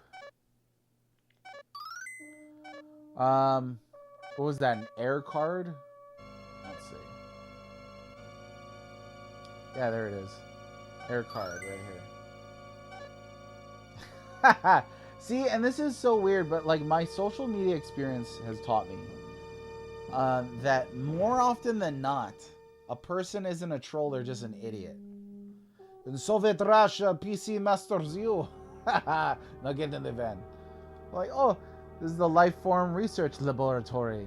This is the Lifeform Research Laboratory. This is the Lifeform Research Laboratory. Here we are altering Ragan lifeforms to adapt to Linus environment. Neat. Sounds, whoa, horrifying, I was about to say, and lo and behold, something horrifying popped up on screen. What do we got? What do we got? What do we got? So, there's all kinds of stuff.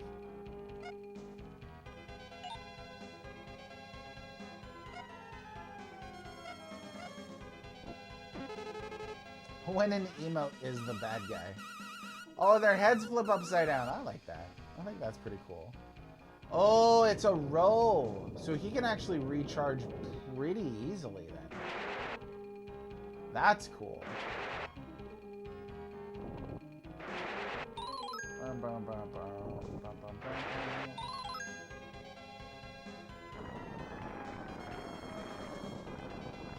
Infinite Metal says, because there's no way you can play any significant amount of games ported to PC and encounter no bugs.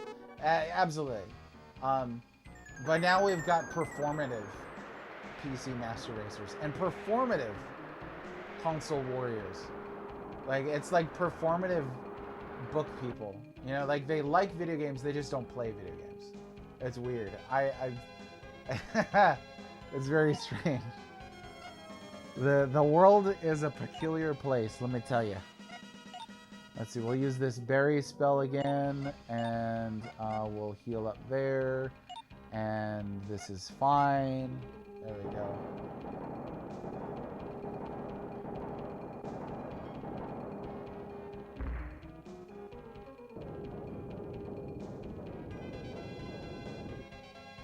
I met a guy recently who was very happy that he said, in his words, Steam is killing consoles. And I asked him, why would you be happy as a consumer to have fewer options rather than more options? He did not answer the question, curiously. But I don't understand why somebody would want less rather than more. At point blank, but in terms specifically of you know, options on the market. I don't know. Like, I don't want to see consoles go the way of the dinosaur. All this talk about next console generation they're just gonna make $1,000 PCs. Like, I don't want that. I already have a PC. Give me consoles. I don't know, maybe that's just me. Is it me? Is it me? None is superior or inferior? Oh, there's definitely inferior consoles. Like, I will not put Super Nintendo and, like, Atari 2600 on the same level. Or Intellivision and PS1 on the same level. I won't. I will create a hierarchy. You can't stop me. Thrashes in hierarchy. I see someone with a wall of complete console collection and ask, why? My collection is comprised of games I want to play. Sony and Microsoft race to the wall and are stuck. Nintendo played the Blue Ocean long game. I didn't read your entire line. I wanted to play, and none is superior nor inferior in your eyes, except the N-Gage. You know, I did read the whole thing. Yeah, I read the whole thing. We all know they just want us to subscribe to Game Stream. Yeah, I don't want to do that. Yeah, and Jolly Jared, to your point, I used to collect everything that I could get my hands on, and then eventually realized I'm not playing most of these, and I'm not a museum. I don't have infinite space. I'm not a library. So now I only collect either what I'm sure I'm going to play or I collect for my favorite system, Super Nintendo. Which I'm sure I'm going to play anyway, because I friggin' love Super Nintendo. Let's see. We're going to do Missile. Wants a bunch of casino games? I do every once in a while. I can go for a casino game. Once in a while. Can't have infinite space, capital I, capital S. That's revealing. Yeah. Plus, then you can rent your collection as a library. Well, then what you got to either invite people into your home, which I don't know if you would do that. I wouldn't. Or you give things out, and that could be a great way to lose them. So yeah, I would not rent my collection as a library. personally. I did encounter a guy who had one of those gaming trailers, and was talking to him about it, about things like frequency of, you know, how long somebody breaks, how often somebody breaks something of his. And he's like, we mostly lose PS4 and PS5 controllers because people will throw them. And I was like, I mean, that sucks, you know. But you got to sign a waiver to use this thing, so he gets some money back. And sign a waiver, not a waiver, an agreement that you're going to replace stuff that you break, whatever that's called. I don't know. Great Gabney told us that unless we used the ancient machine, we could not completely control the life forms. Great Cormu opposed this. Great Sophie opposed this. Where can those two have gone? Please tell me. So this is kind of like our late game mystery dump area. Yeah, I've played around with the idea of a retro console arcade. You'd have to have the space for it. But that's a business, you know, opening and starting running a business. That's a challenge right there. I'm glad that some people do it. This is a big area. I was not expecting it to be this big. Oh, cool. We got a Mega Blue. Now this is medicine. So we're gonna put this on media because this is a JRPG and women are always the healers in JRPGs. That's just how it is. I don't write the rules. This is literally how they write the games. Okay, so don't get mad at me for that. Like, prove me wrong. They always have the women are healers in these. Maybe that was like a D&D thing. But... oh, look at that guy. That's cute. Let's try the energy beam. Oh, yikes. Oh my gosh.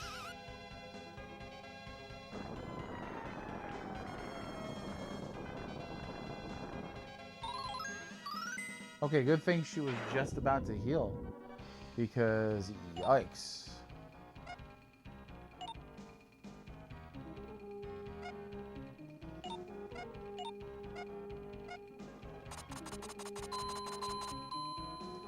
Bam, bam, bam. We were just talking about Breath of Fire 3. You're gonna kill the brave little toaster. Oh, the brave little toaster. Nina 2 and 3 are pure offensive casters. I don't think you finished the rest of my sentence, Aegis Runestone. I said that women are always healers, asterisk, except for when they're not. That was the full sentence. So next time, read the whole thing. That'd be like a PC cafe. Yeah, I've thought of that. I mean, that's a good idea. I think there's a couple... so I've thought of this. Okay? There's a couple challenges, right? If you serve food there, you gotta have a food license. You gotta have staff, right? And then, to what level do you mix food and video games? Like, I wouldn't personally want somebody with, like, drinks and pizza and hamburgers or whatever it is handling my stuff. But it's possible. I think you just have to be real careful. And then if somebody breaks something, then what do you do? You know, what's your go-to there? Oh, it was an earth card. That's right.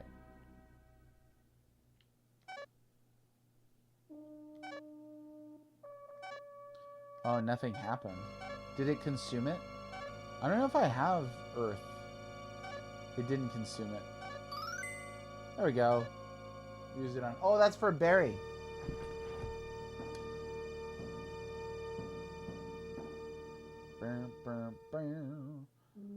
I guess it's not even true that women are always casters, because in classic CRPGs, like a couple of these on here, you'd have Amazons, and they don't do any casting. But it's a general thing, you guys. This is a general thing, all right? You know, I said something that sounds like a strong claim, but actually is not a strong claim at all. It's one of those things where, like, the word typically is presumed in the sentence.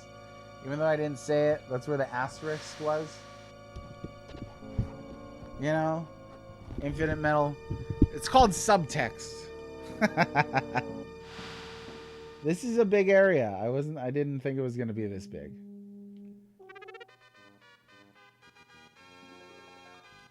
Asterisk, of course, is not that big, but big enough.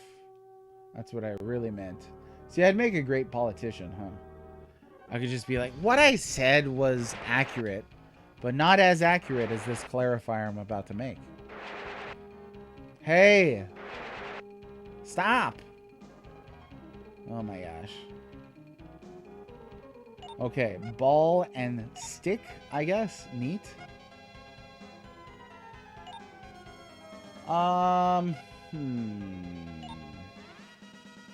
Let's try the banish spell, see if that does anything.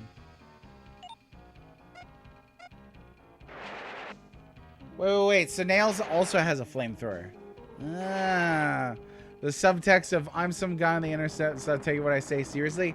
Oh, excuse me, Infinite Metal. This is where I clutch my pearls. That's the stage of the conversation where we start doing the pearl clutching. Now, okay, you want the actual statement is JRPGs typically have women as healers. I'll admit casters sure is a broader net. We could go with that. So, I mean, just look at Tifa. She casts those fists. Controllers are limited liability because of reasonable degradation. Consoles will be full liability unless mitigating circumstances. Right. So how do you... Yeah, how you handle that is where I would want to put some serious thought. Because, like, you know, somebody drops, like, a Switch or... I mean, I don't even know what kind of stuff you would put in there. I was thinking, you know, it'd be great is the mini consoles. And then just dump a bunch of ROMs on there.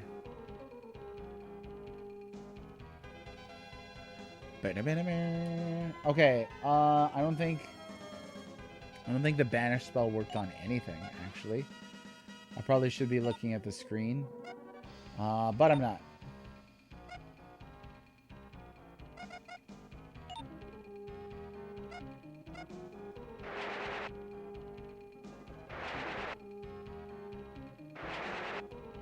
Yikes, that's a lot of hits. A lot of hits. It's a lot of enemies. And there's a lot that could go wrong here. There is. So in Dragon Quarter, there's no healers, but half the female characters do cast magic. You know why? That's because typically women are the casters. That's why.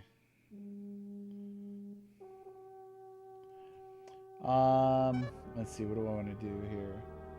I think I could save a healing for battle. Well, I don't know.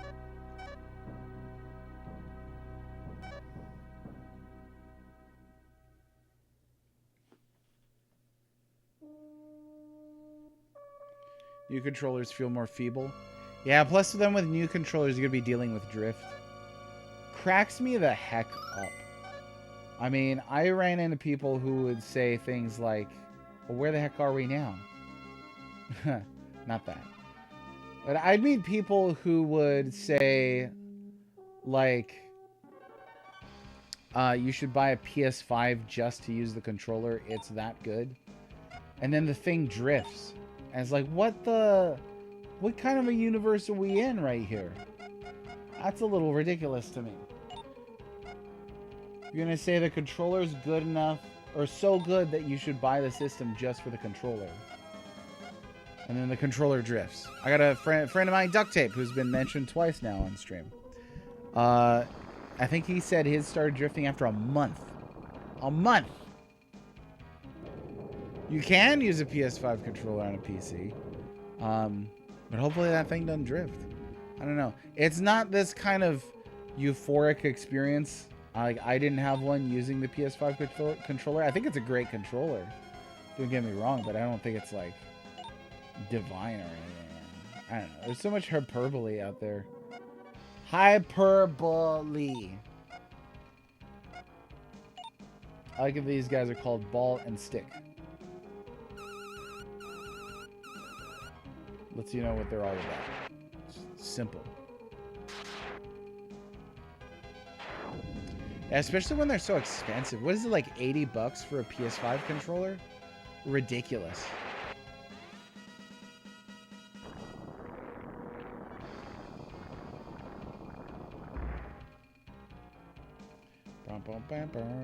Every analog stick, for better or worse, uses Potentiometers. So I've never had drifting on like DualShock 1 or 2. And I've been using my PS2 for like 26 years or something like that.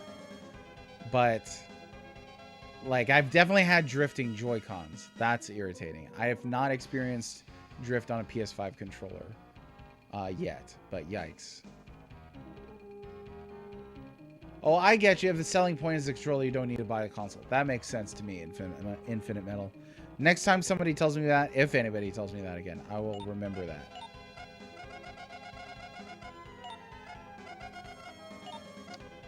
Oh, 99.99 in Canadian Monopoly money? My goodness. You know how much maple syrup you could buy for that much money? How do I get over there? Oh, there's a door right here. Look at the shadow. There's the boot. Oh. Had various third-party controllers developed. None on my main controllers yet. I mean, see, and here's the thing, right, Sarge? Like, if it lasts 25 years or more with no issues, that's a freaking great controller. And is not to be compared even analogously with a new controller for the current system that drifts after a month. I think, like, that's completely indefensible. That's not even remotely the same. Like, we're talking about completely different things here. Well, yeah, I mean, whatever they did for DualShock 1 and 2, they should just do that and stop adding, like, touch screens and potentiometers or whatever it was that you said. Just make the thing work reliably. Is that so hard to ask? Is that too much?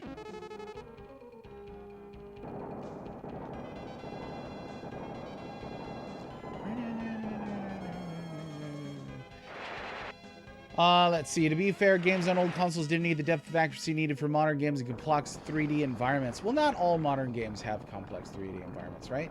Maybe one answer to rising dev costs and problems like controllers and things like that is stop trying to make the most complicated game in the most complicated environment. Just make a game that's fun, you know? I think there's a good reason why so many people have lists that are topped with games from 20, 30 years ago. And it's not just nostalgia. I'll tell you that. I mean, I use my old controllers all the time. So I don't have any stick drift on those. All the time. I was just using it yesterday to record some footage of, I think it was Dragon Quest 7. And that thing works. Yeah. So if we're talking about controllers that failed quickly, you said, what'd you say? You said N64 and Saturn 3D pad. That thing is wacky. But third party, I'm not even thinking about third party. I'm talking about like official, the first party controllers that come with the thing. Because third party, that opens it up to all kinds of issues. There's no like quality control there, you know? Like, here's my Galoob controller for N64, and it just has like 5 prongs on it. They should have more reliable tech. That's the fundamental point.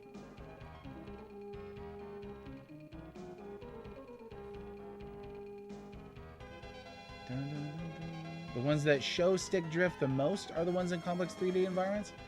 I don't know. I mean, if my character is pulling to the left in like a 2D game, like that's still drift. Or I can't get out of the menu because it keeps scrolling up, that's still drift. Stop with the gimmicks. There you go. There's no third-party controller compatibility with PS5?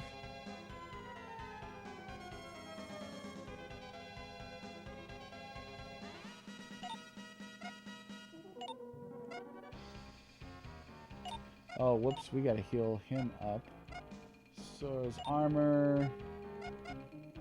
There we go. There we go. Oh, I've never had a Joy-Con drift on you. It'll be like a holiday when it happens. Those can be pretty bad. Those can be pretty bad for drift. I haven't had an issue with the Switch 2 Joy-Con drifting yet. Fingers crossed yet. But I've gone through a ton for Switch 1, unfortunately. Let's see, that's on Chesney. And then we'll do that. Do that. There we go.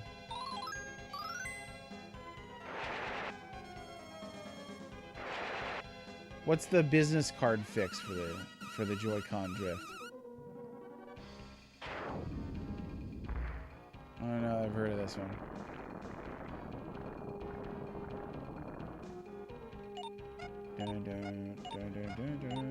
Well, isn't it? It's a hardware problem, isn't it? It's not a software problem. Because it'll drift like on the menu of the, like on the UI of the system itself if it drifts, right? Or are we talking about two different things? Let me catch up here. Thrift store acquisition? Yeah, could have already been bad.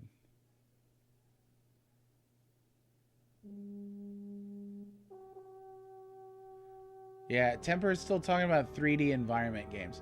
And I get that point, that it's more noticeable in an environment that requires more accuracy.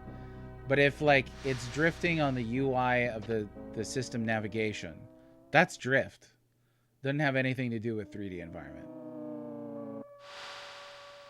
Too much space inside the Joy-Con needs to be pressed on the pad. So what do you, pop it open and stick a business card in there? Is that what you do? Very interesting. But I tend to like... I also think some modern controllers are too heavy. I really like controllers that are light. Like, I think the Super Nintendo controller is great. Obviously, it can't play a lot of modern things. But what it can play is great. Because it's smooth.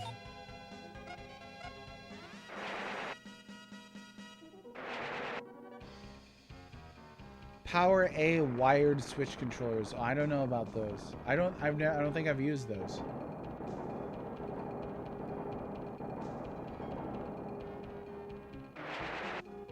Open it, slide thick piece of paper on the pad, and then tighten up the space. Have you done it, Jolly? Is it easy to do?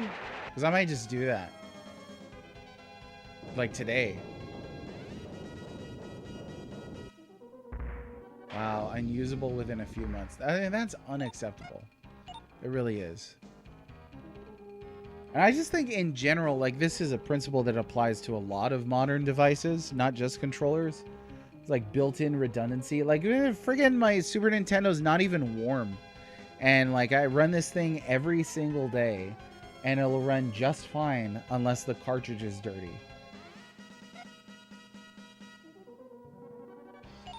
But I've been through, like,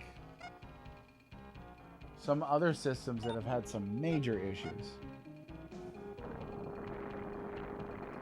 Seen videos but not tech savvy. Yeah, see, I'm not tech savvy, so I'm a little skeptical about popping it open, not knowing fully what I'm doing. But it is tempting. Ah, modernity. You'll buy it and you'll like it. And then, and then people will be like, stop whining if you have, like, any criticism at all whatsoever. Because obviously your ability to think freely directly has a correlative impact to how much somebody enjoys a game in their private life. Obviously. Yeah, no, I mean, Sarge, and don't miss my fundamental point here too, is the SNES runs well because it's simple. It's not very powerful. Look at how much fun you can have on a Super Nintendo. We did not need to get to a point where things are unsustainably, or if you like, unreliably powerful and expensive and on and they break constantly. I would much rather have the simplicity rather than deal with some $800 piece of tech that doesn't work on a consistent basis. I remember when I played Lufia 2, I left this thing on for like 10 days straight. And it was colder than my refrigerator.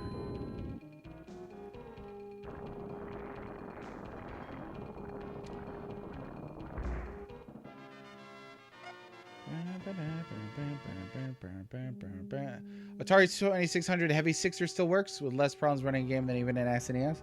Nice. I don't know. I don't know when was the last time I hooked up mine. It's a little weird to hook up because a bit before my time. Oh, was it 300 damage? I didn't even notice. I wasn't looking. And that's my fault. I think I'm looking at chat too much.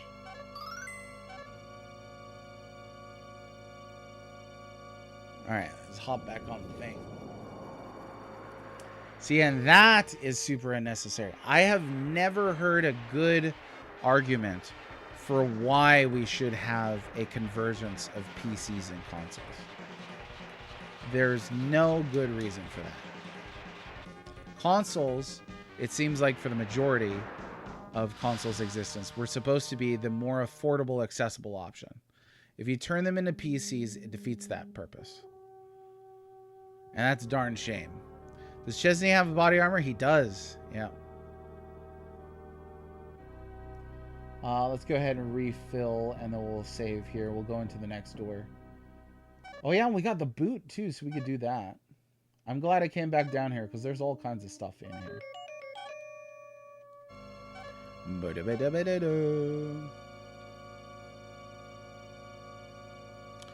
Yeah. Another thing that kind of shocks me, like, I like the Nintendo Switch, but I do think it's a little shocking that it cannibalized the handheld market. So it also kind of, it cannibalized the handheld market from Nintendo, and then also created a convergence of PC and handheld consoles. So now you've got all the handheld PCs, and then they differ from PC because they're handheld, but then they differ from Nintendo Switch, but then they also do the same thing. It's like, stop converging everything into PC land. Stop. Don't do it. I don't know what he'd have taken without armor. Maybe pushing 500. I don't know. Days of the affordable console, the Rampocalypse. So this is what needs to happen: is crash consoles and start over. Just not as insanely over. Like, stop trying to chase the best possible power and graphics and everything like that, and just create good, fun games. That's it. Like, some of them can be powerful, sure, whatever, but they don't all have to be, you know? And there's a market for that. Switch is really just a portable that you play on TV. Yeah, no, it converged it, right? Handheld and console game. It's a console, but also it's a handheld. And I'm a little iffy on Nintendo doing that to their dedicated handheld line. So I don't know. Like, will we ever see a dedicated handheld line again? I don't know.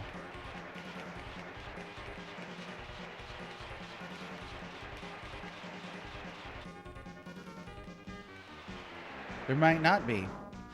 I mean, there's a ton of Chinese knockoffs that look like a Game Boy. Like, I just saw a reel for that on Facebook the other day. They're like, introducing the brand new thing. It plays all your games and looks like a Game Boy. I was like, they already made like 1 billion of those. Why are we making new ones of these? Like, modernity is confusing to me. The world is scary and full of bad guys.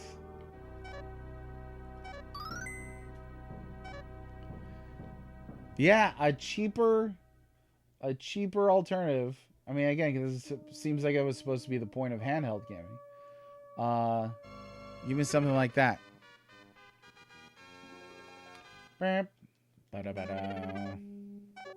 we'll see if it pays off. Everybody wants money. All these businesses want money. I don't know any of the big game publishers or developers who are like, you know what I don't like is money. But we'll see if this this convergence mentality will pay off. I don't know. Yeah, stuff for the kids, definitely. And a Switch, I'll say, is like having young kids. A Switch is like borderline too expensive and delicate to just hand to a young child.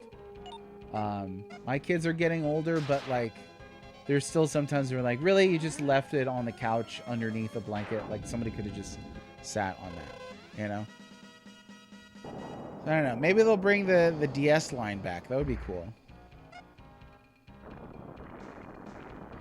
No, I don't think any of the Switch line is pocket level, unless we're talking about like cargo pants. Like it would probably fit in cargo pants. Has anybody tried that?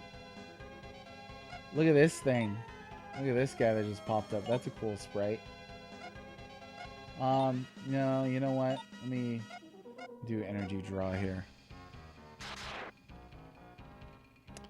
Yeah, planned obsolescence, they call that. Or it breaks you buy one.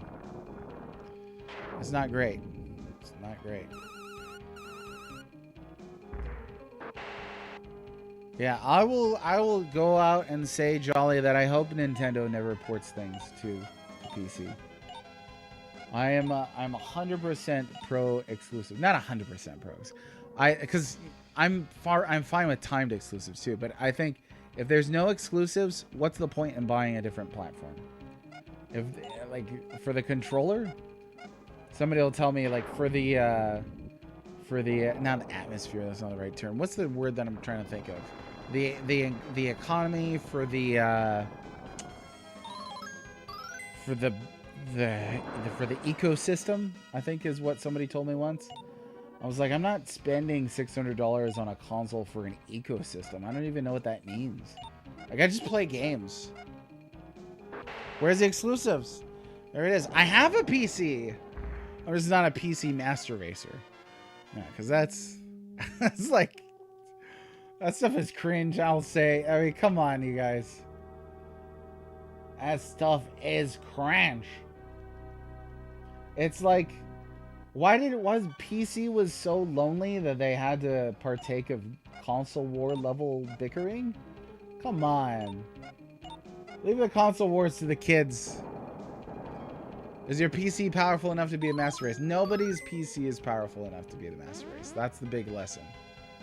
There will always be somebody who has a stronger ecosystem. It does sound like Apple talk. Anybody brings in the Apple talk into consoles, like, this is the wrong. That's like going to a Chuck E. Cheese and complaining about the quality of the pizza. It's like, man, this is a Chuck E. Cheese. All right. On the flip side, that non-exclusive means there's no point in buying those other platforms, which means you spend money on games. Assuming you have the platform already, Infinite Metal, right? Because if you don't have the platform, so like, let's take next gen, for example. Let's say Nintendo, PlayStation, Xbox, PC, all have the same games.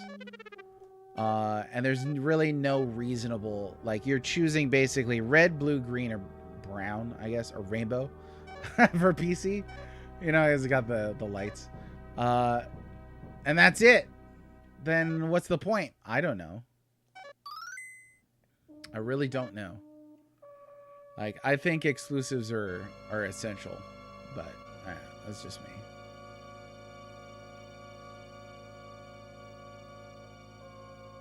Let's see. Counter with Sega Dreamcast. I don't know how you counter with Sega Dreamcast, but if you'd like to expound on that, I'd be happy to read it.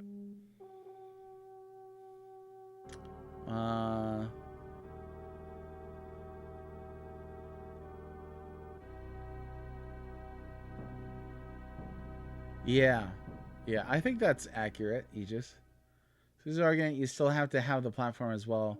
Just you have to have more for your argument.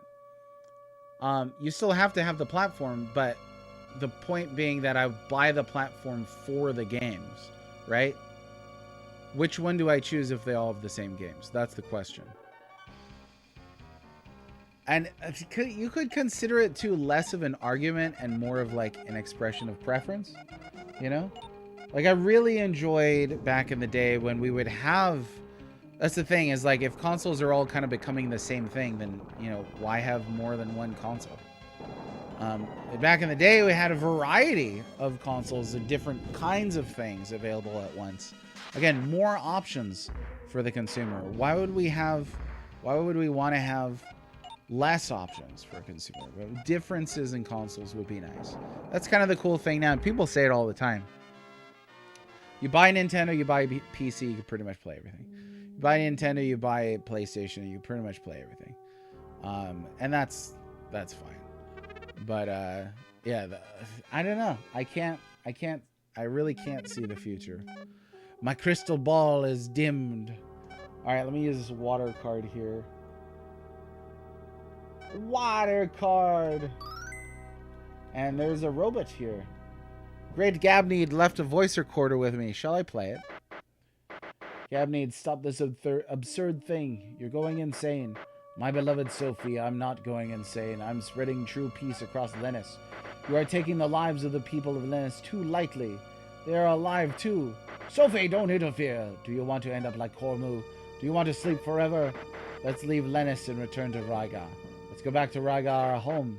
Sophie, I give you this. If you think I'm going insane, use this anytime. This is... Oh dear, I'm sorry, the machine seems to be breaking down. Oh, a little backstory. So yeah, this is backstory dungeon. Backstory dungeon. Always gotta have one of those. Okay, let's see. Okay, even as expensive as PS5 Pro is now, it's still pretty much impossible without shenanigans to build an equivalent PC. Exclusives are essential for the survival of the platform business, not for the consumer. Well, I don't know what that statement even means. Why would exclusives be essential for the survival of the consumer? I'm definitely not saying that. I do think that exclusives are essential for the survival of the platform business, which I think is great. I think as a consumer, we should want a multi-platform business because, again, that's more options rather than fewer. But I'm not arguing that exclusives are essential for the survival of the consumer. I think exclusives are awesome and give you a reason to sample different platforms or you know, make choices and enjoy life and have fun and things like that. I can't remember Kojima's actual quote, but talking about Death Stranding, I think it was, and how important it is to design and develop for a specific platform. But that's assuming the platforms are different. If they're all the same, then again, what's the point? They're all the same. You buy blue box or you buy red box. It's like Soylent Green. How is Soylent Green any different from Soylent Brown? Well, one might be made of people, but how do you know Soylent Brown's not? Soylent Brown isn't made of people. Sega Dreamcast may be obsolete. New ports are being made. Oh, that's cool. Homebrew is awesome, I think. They were kind of samey. I agree, Aegis. On the scale, cost of mission in AAA space is enormous. Development costs need to come down. That's part of a big problem right there. Is the end goal for gamers having more platforms or more games? Both. Why is that a binary question, Infinite Metal? I think that's an unrealistic question. We should definitely want both. Because you could have fewer platforms and more games, but they're just all multi-platform. You could have more platforms and fewer games, but neither of those are super appealing to me compared to having more platforms and more games. I think that's where it's at.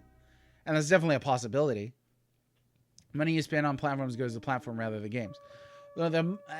Again, like, I'm not making any kind of like internal economic argument. Like, the money that I spend on platforms goes to the platform, and then I buy games on that platform. Unless I'm just buying the platform and not buying any games, in which case, again, what's the point? But that's not the argument I'm making. Soylent Brown doesn't exist. Well, I don't... Recycled poo is basically recycled humans, so... Spoilers if you've never seen Soylent Green, by the way. How many platforms is too few and how many is too many? That's also that's a hypothetical question that can't really be answered. Like, why would there be a hard limit? I don't know. Like, you could probably say that, like, around Gen 3 or 4, when there was like 14 different consoles, that's too many. But then is 13 just enough? I don't think that you could answer that question. But I think more rather than fewer is good. But I don't know if there's a too few or too many type thing.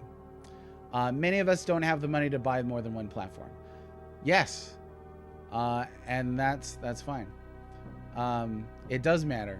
I can't buy everything that I want, though, and that's realistic. I think that's adult to recognize you can't buy everything you want. But that doesn't mean that I want to throw out like competition between consoles and games developed with a specific system in mind, or the great exclusives of history, that I want to throw those out just because I can't personally have everything that I want.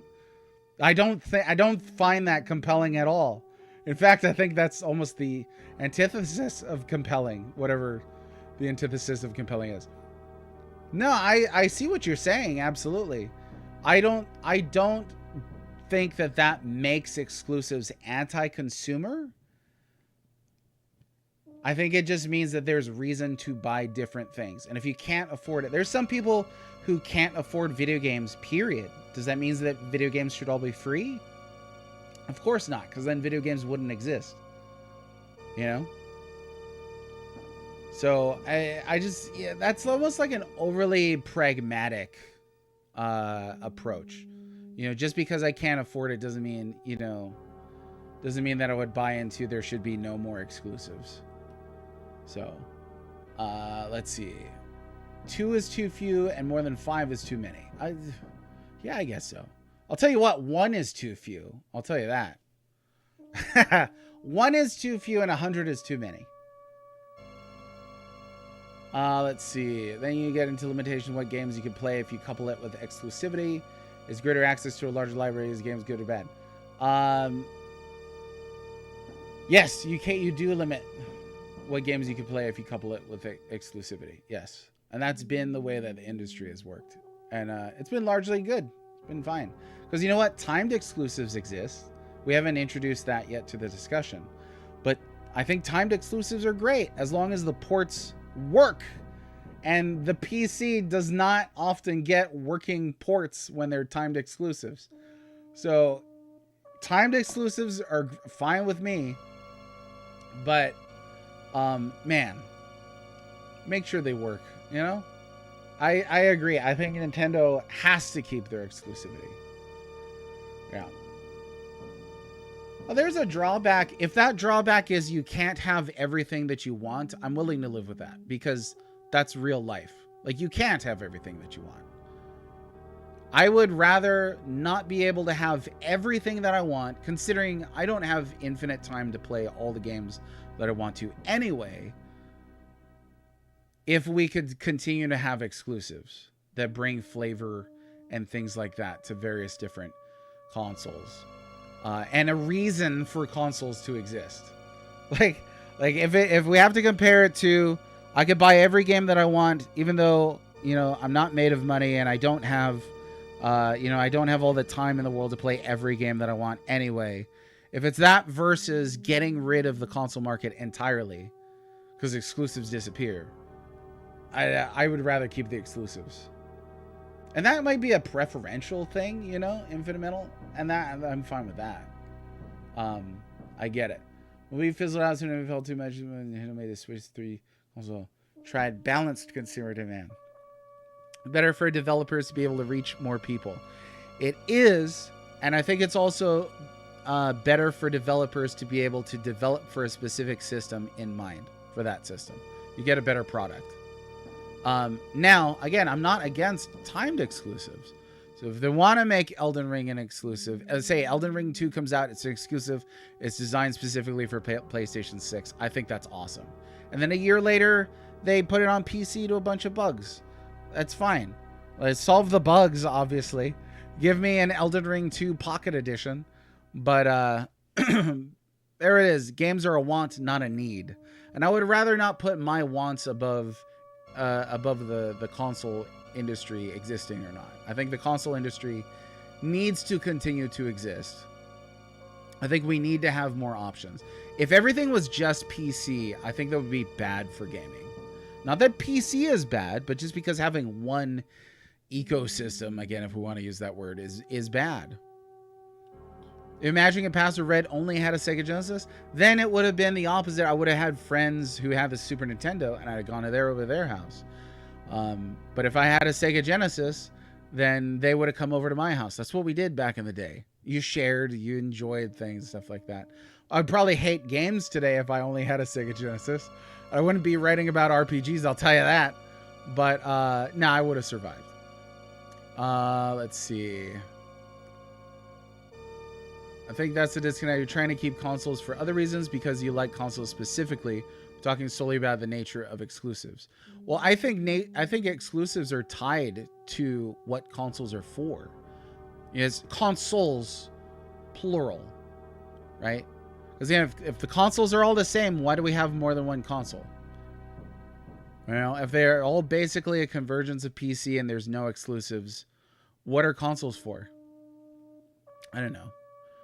It's part of what it is. But the disconnect, like I said, the disconnect may be preferential as well.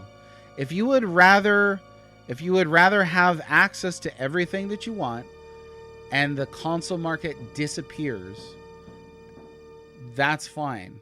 But I can't prefer that personally. I think timed exclusives are great. I think exclusives are great. I think multi-platform is great. But I think we should have more than one thing. I think it shouldn't all be the one thing. No, yeah, exclusives do help consoles exist. But I'm not gonna debate the existence of exclusives in a vacuum. Absolutely not. So I think if we do take away exclusives, then we're looking at this future of convergence into PC where everything is multi-plat and none of the systems have any identity or flavor or anything. And you're just buying blue or red or green or brown or whatever. Exactly. Optimization, Beamstock says. And that is a perfect word for this discussion. Because optimization right now is baloney.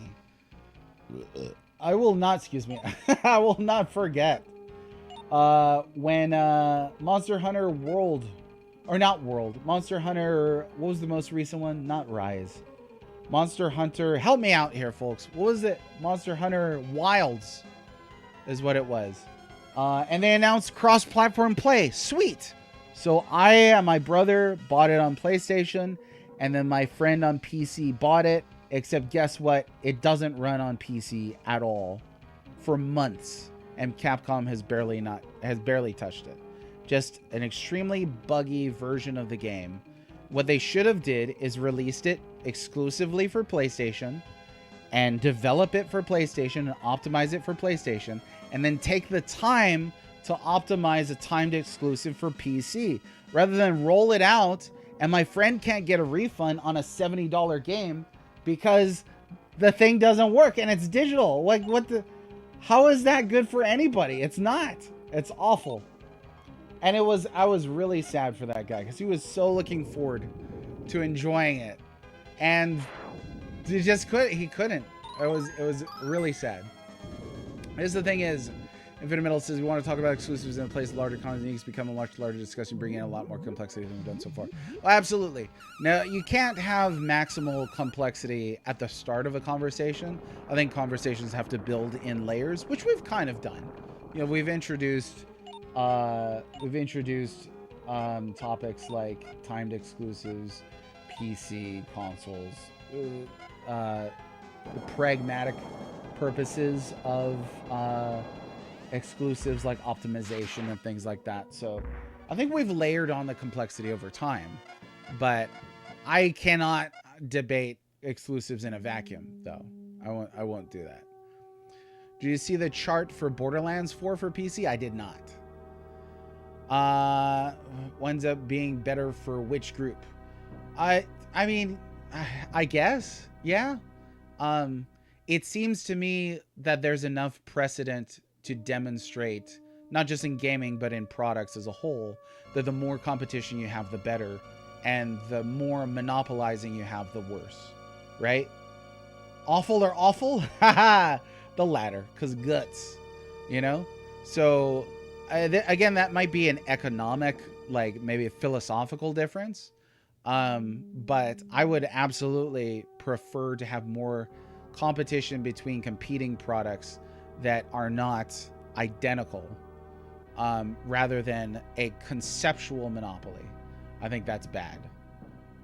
And I think if you look at the best times in gaming history was when there was a variety rather than more of a monotony. Our employees took a few days off for paintings Wilds. Oh my gosh, I can't imagine taking time off to play Wilds on PC. That would be a bad time. All right, it's been a while since anyone's come here. I've been lonely. Great Cormu and Great Sophie are gone. Great Gabney is gone too. I've been lonely without them. Lonely robot standing in the corner. I think it's a great discussion though. And I'm gonna say that this is not an olive branch, but I think we're all mature enough here to realize it's a great time when people can discuss robustly and disagree, but without resorting to the typical social media mudslinging and name calling and stuff like that. None of that's happened here. That's amazing, and that ought to be what everything's about. You know, that's what I think. Let's see what I've been talking about. Looking at narrowly, actually, like consoles 2 diversity, consoles 3 exclusives makes sense. I just also have to admit, exclusives do mean trade-offs and are not necessarily straightforward. Good for consumers without going into a much bigger context. I agree with that.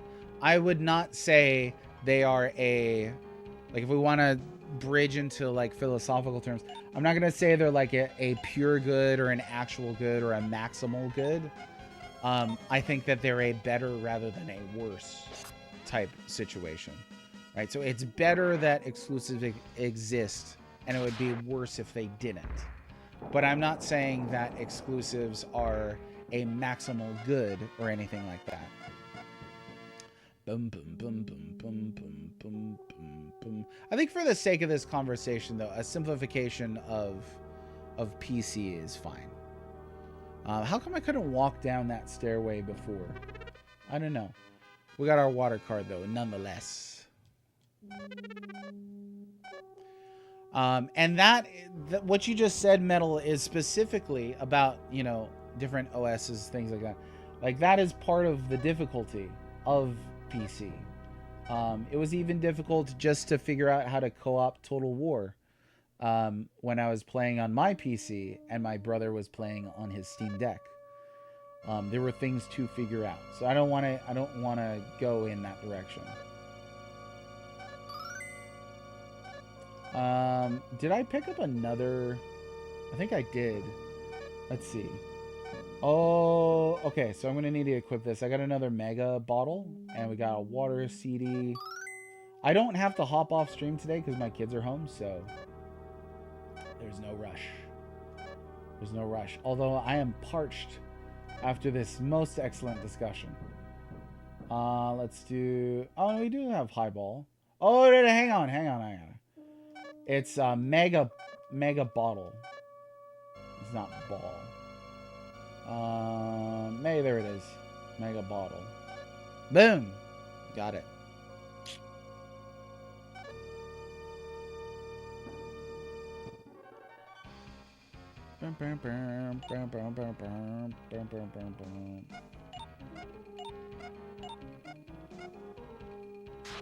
Alright.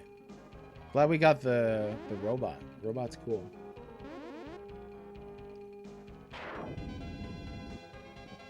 Oh, 4-day weekend for you too? Rad as heck. For anybody who may be coming in here later, who wasn't chased away by my exclusives propaganda. I like that we're fighting ceiling fans here, by the way. What was I gonna say? Oh yeah, we're doing a giveaway today. So if you haven't gotten a daily entry yet, feel free to do so. If you're not sure what we're giving away, it's a Breath of Fire soundtrack. No, not ceiling fans. Yeah, I like ceiling fans though, actually. One of my favorite things is in those stores like, you know, Lowe's, Home Depot, you go to the ceiling fan section. That's always a nice place to be. They're like so much wind. Feels great. That's a cool sprite. It reminds me of like an Appleseed mech or something like that. There's somewhere in an alternate universe, there's a Nick Cage screaming that line. Chesney here. This is a much bigger dungeon than I thought it was going to be, with these kind of like side areas.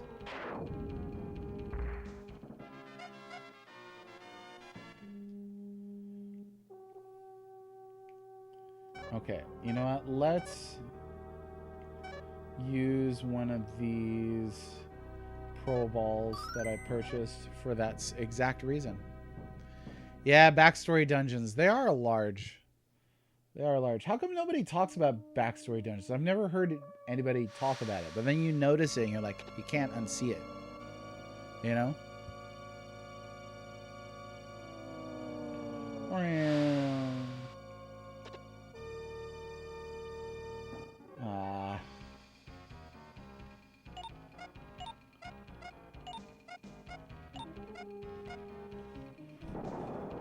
Like, what's another backstory dungeon? Why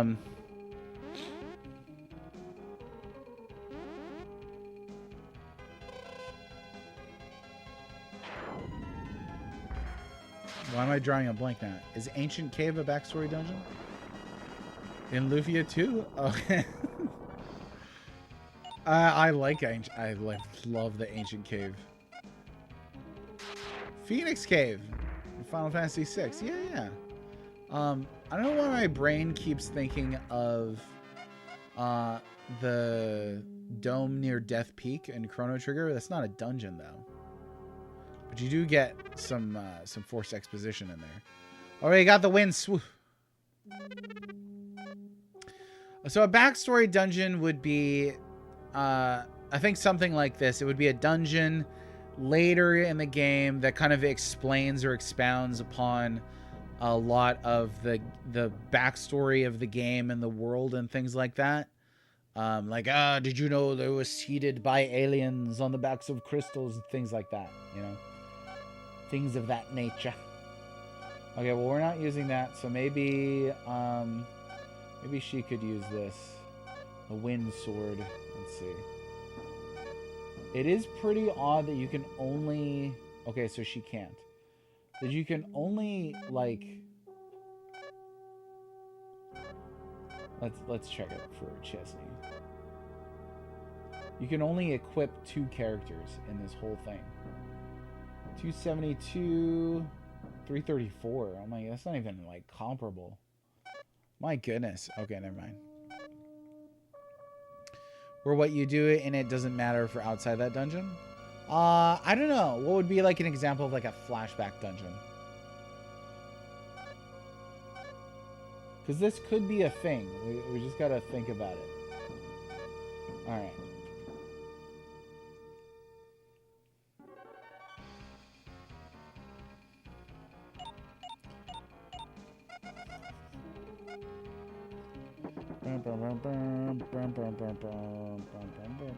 I appreciate that this game gives you 4 opportunities to run from enemies. Got the fire CD. Oh, okay. So not like a... Yeah. So not like a flashback sequence. Gosh, why am I drawing a blank? Like, I could see images in my head where I'm like, this is totally what I'm trying to talk about here, but I can't think of a specific example right now. Oh, you know what? I think it was maxed out on fire anyway. Whoops.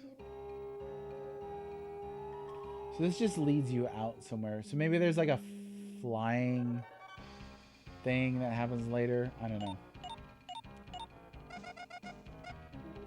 What about the game flashback? The opening of Mario RPG like this says with the game we have no experience or items or anything. Oh, okay. That's kind of like a tutorial dungeon, right? So like Mario RPG has the Star Road area. It's not a dungeon, but there's a lot of backstory there. And then I think that there's backstory segments in Smithy's final dungeon in Mario RPG, where they kind of tell you like, this is what we're gonna do with your wishes, nerds, stuff like that.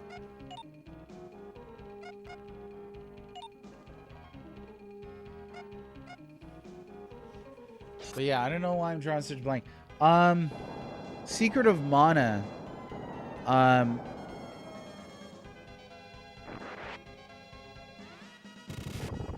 think the forest at the end.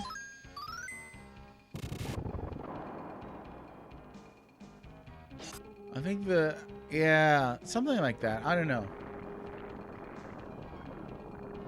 The brain is not working today. What is the name of that dungeon? Smithy's Dungeon. Is it just called Smithy's Dungeon?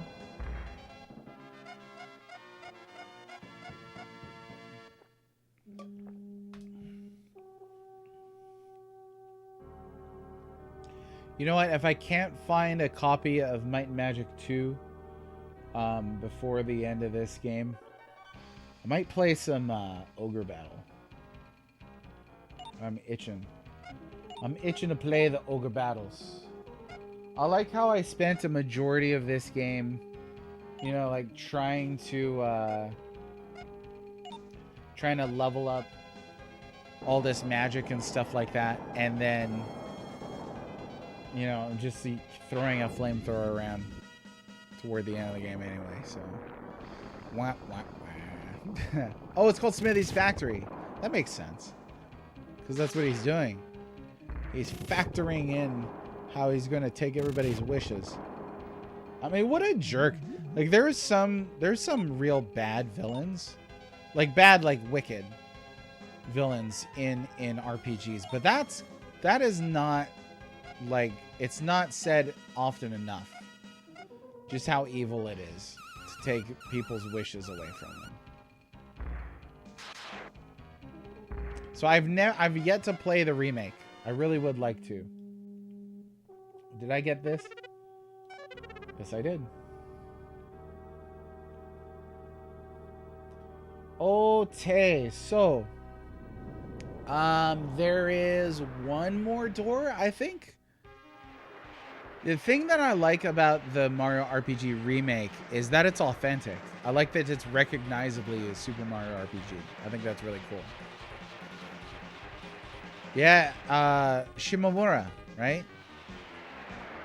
That's rad. I mean, that's the kind of thing that needs to happen. I don't understand when people say something like that is lazy. It was like, yeah, they just didn't change the game into something it's not. I think that's good. It's not bad. That's good. Oh, you don't know what's good for bad. Okay, let's get our medicines back. We got a ton of money right now. And we'll go ahead and buy some more of these, I guess. So we don't have to deal with so many fights.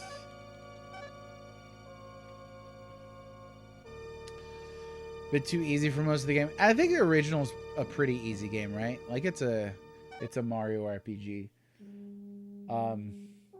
But I don't know if that's super fair of me to say though, because some Mario platformers could be rather difficult.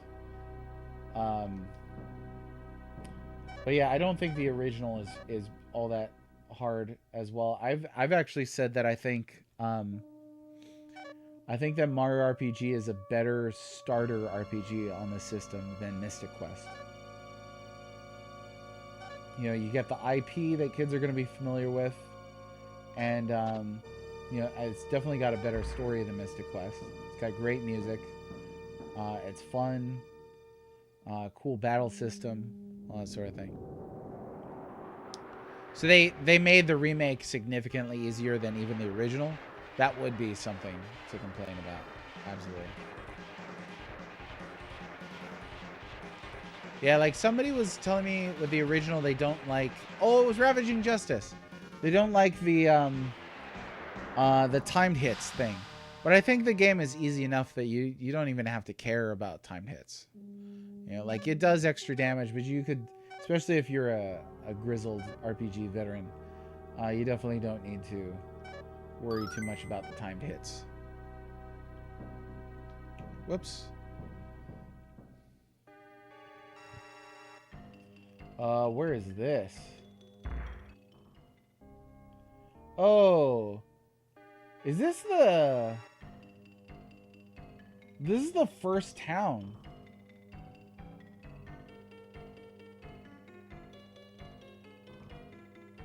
Master, it's been some time, Chesney. I heard how you stopped Noigren. Well done. But Algren's power is increasing more than before and cannot be easily stopped now. The time of Lennis' demise is bearing down on us. Mad Zagos is planning to try and take over Lennis by controlling Dalgren. Now there is no way he can accomplish that. Dalgren is a hideous machine. No one can control it. The only thing to do is to stop it. But now that the items of Cormu are gone, the secret of how to stop Dalgren is in your hometown. Chesney, return to your hometown. Listen to what your mother tells you and railed. The secret of your birth may well hold the key to unlocking the mystery of stopping Dalgren. Oh! Okay. Well, that's interesting. So, this is, I guess this is like the end of the game right here. Maybe Deoxer you could confirm or not. I like time hits. Yeah. I think time hits are cool. After playing Mario RPG, I superstitiously tried to time hits in every RPG that I played after that, just in case. And I still wish that was more frequently a thing, because I like it. You beat 3D QLEX with only super jumps? Dang. Did they make 3D QLEX harder? Or anything? Did they buff him? We're getting close. Still a bit to go? Okay, so maybe we'll have to finish this Monday then.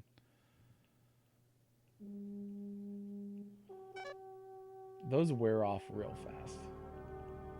Okay. Alright, well, we know that there's a shortcut to the hometown there. I'm gonna take a peek at a walkthrough and just see how far we are right now.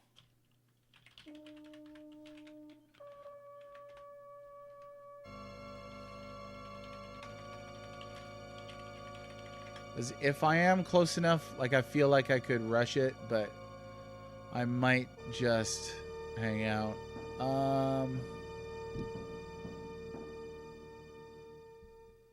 Oh no, I got a ways to go still. I was in the laboratories. Yeah, okay. Alright. So I have next week.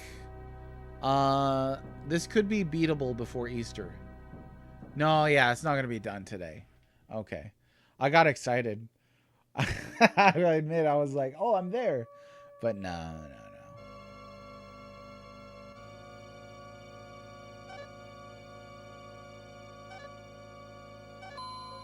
Okay, I'm going to draw it there then. So, 3D QLEX is an extra con. They push all the challenges to extra content. So, you can't challenge QLEX normally? Well, not going to beat it tomorrow, Beamstock, because tomorrow's Saturday. I won't be on tomorrow.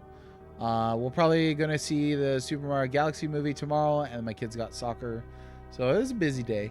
And then I'll be back on Monday, I think, though. And we'll play more Paladin's Quest.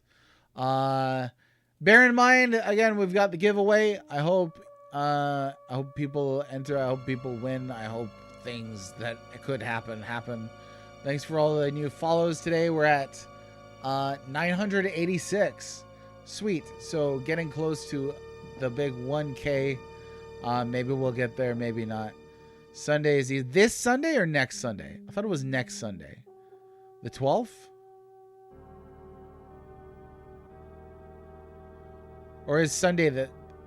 Oh yeah, that's because today's Good Friday. Oh man. And my theology degree just shriveled up a little bit. So it's this Sunday. So I'm not gonna beat this tomorrow. No. I thought it was on the 12th. Blah blah blah.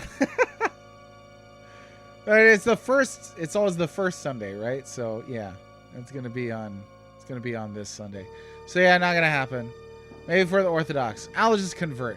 Circumcision sounds great anyway. Alright, on that note, I bid you all a very fond farewell. That's not always the first Sunday? I must be confusing it with something else. I don't know. I've been talking a lot on this stream, and I'm tired. It was a long stream.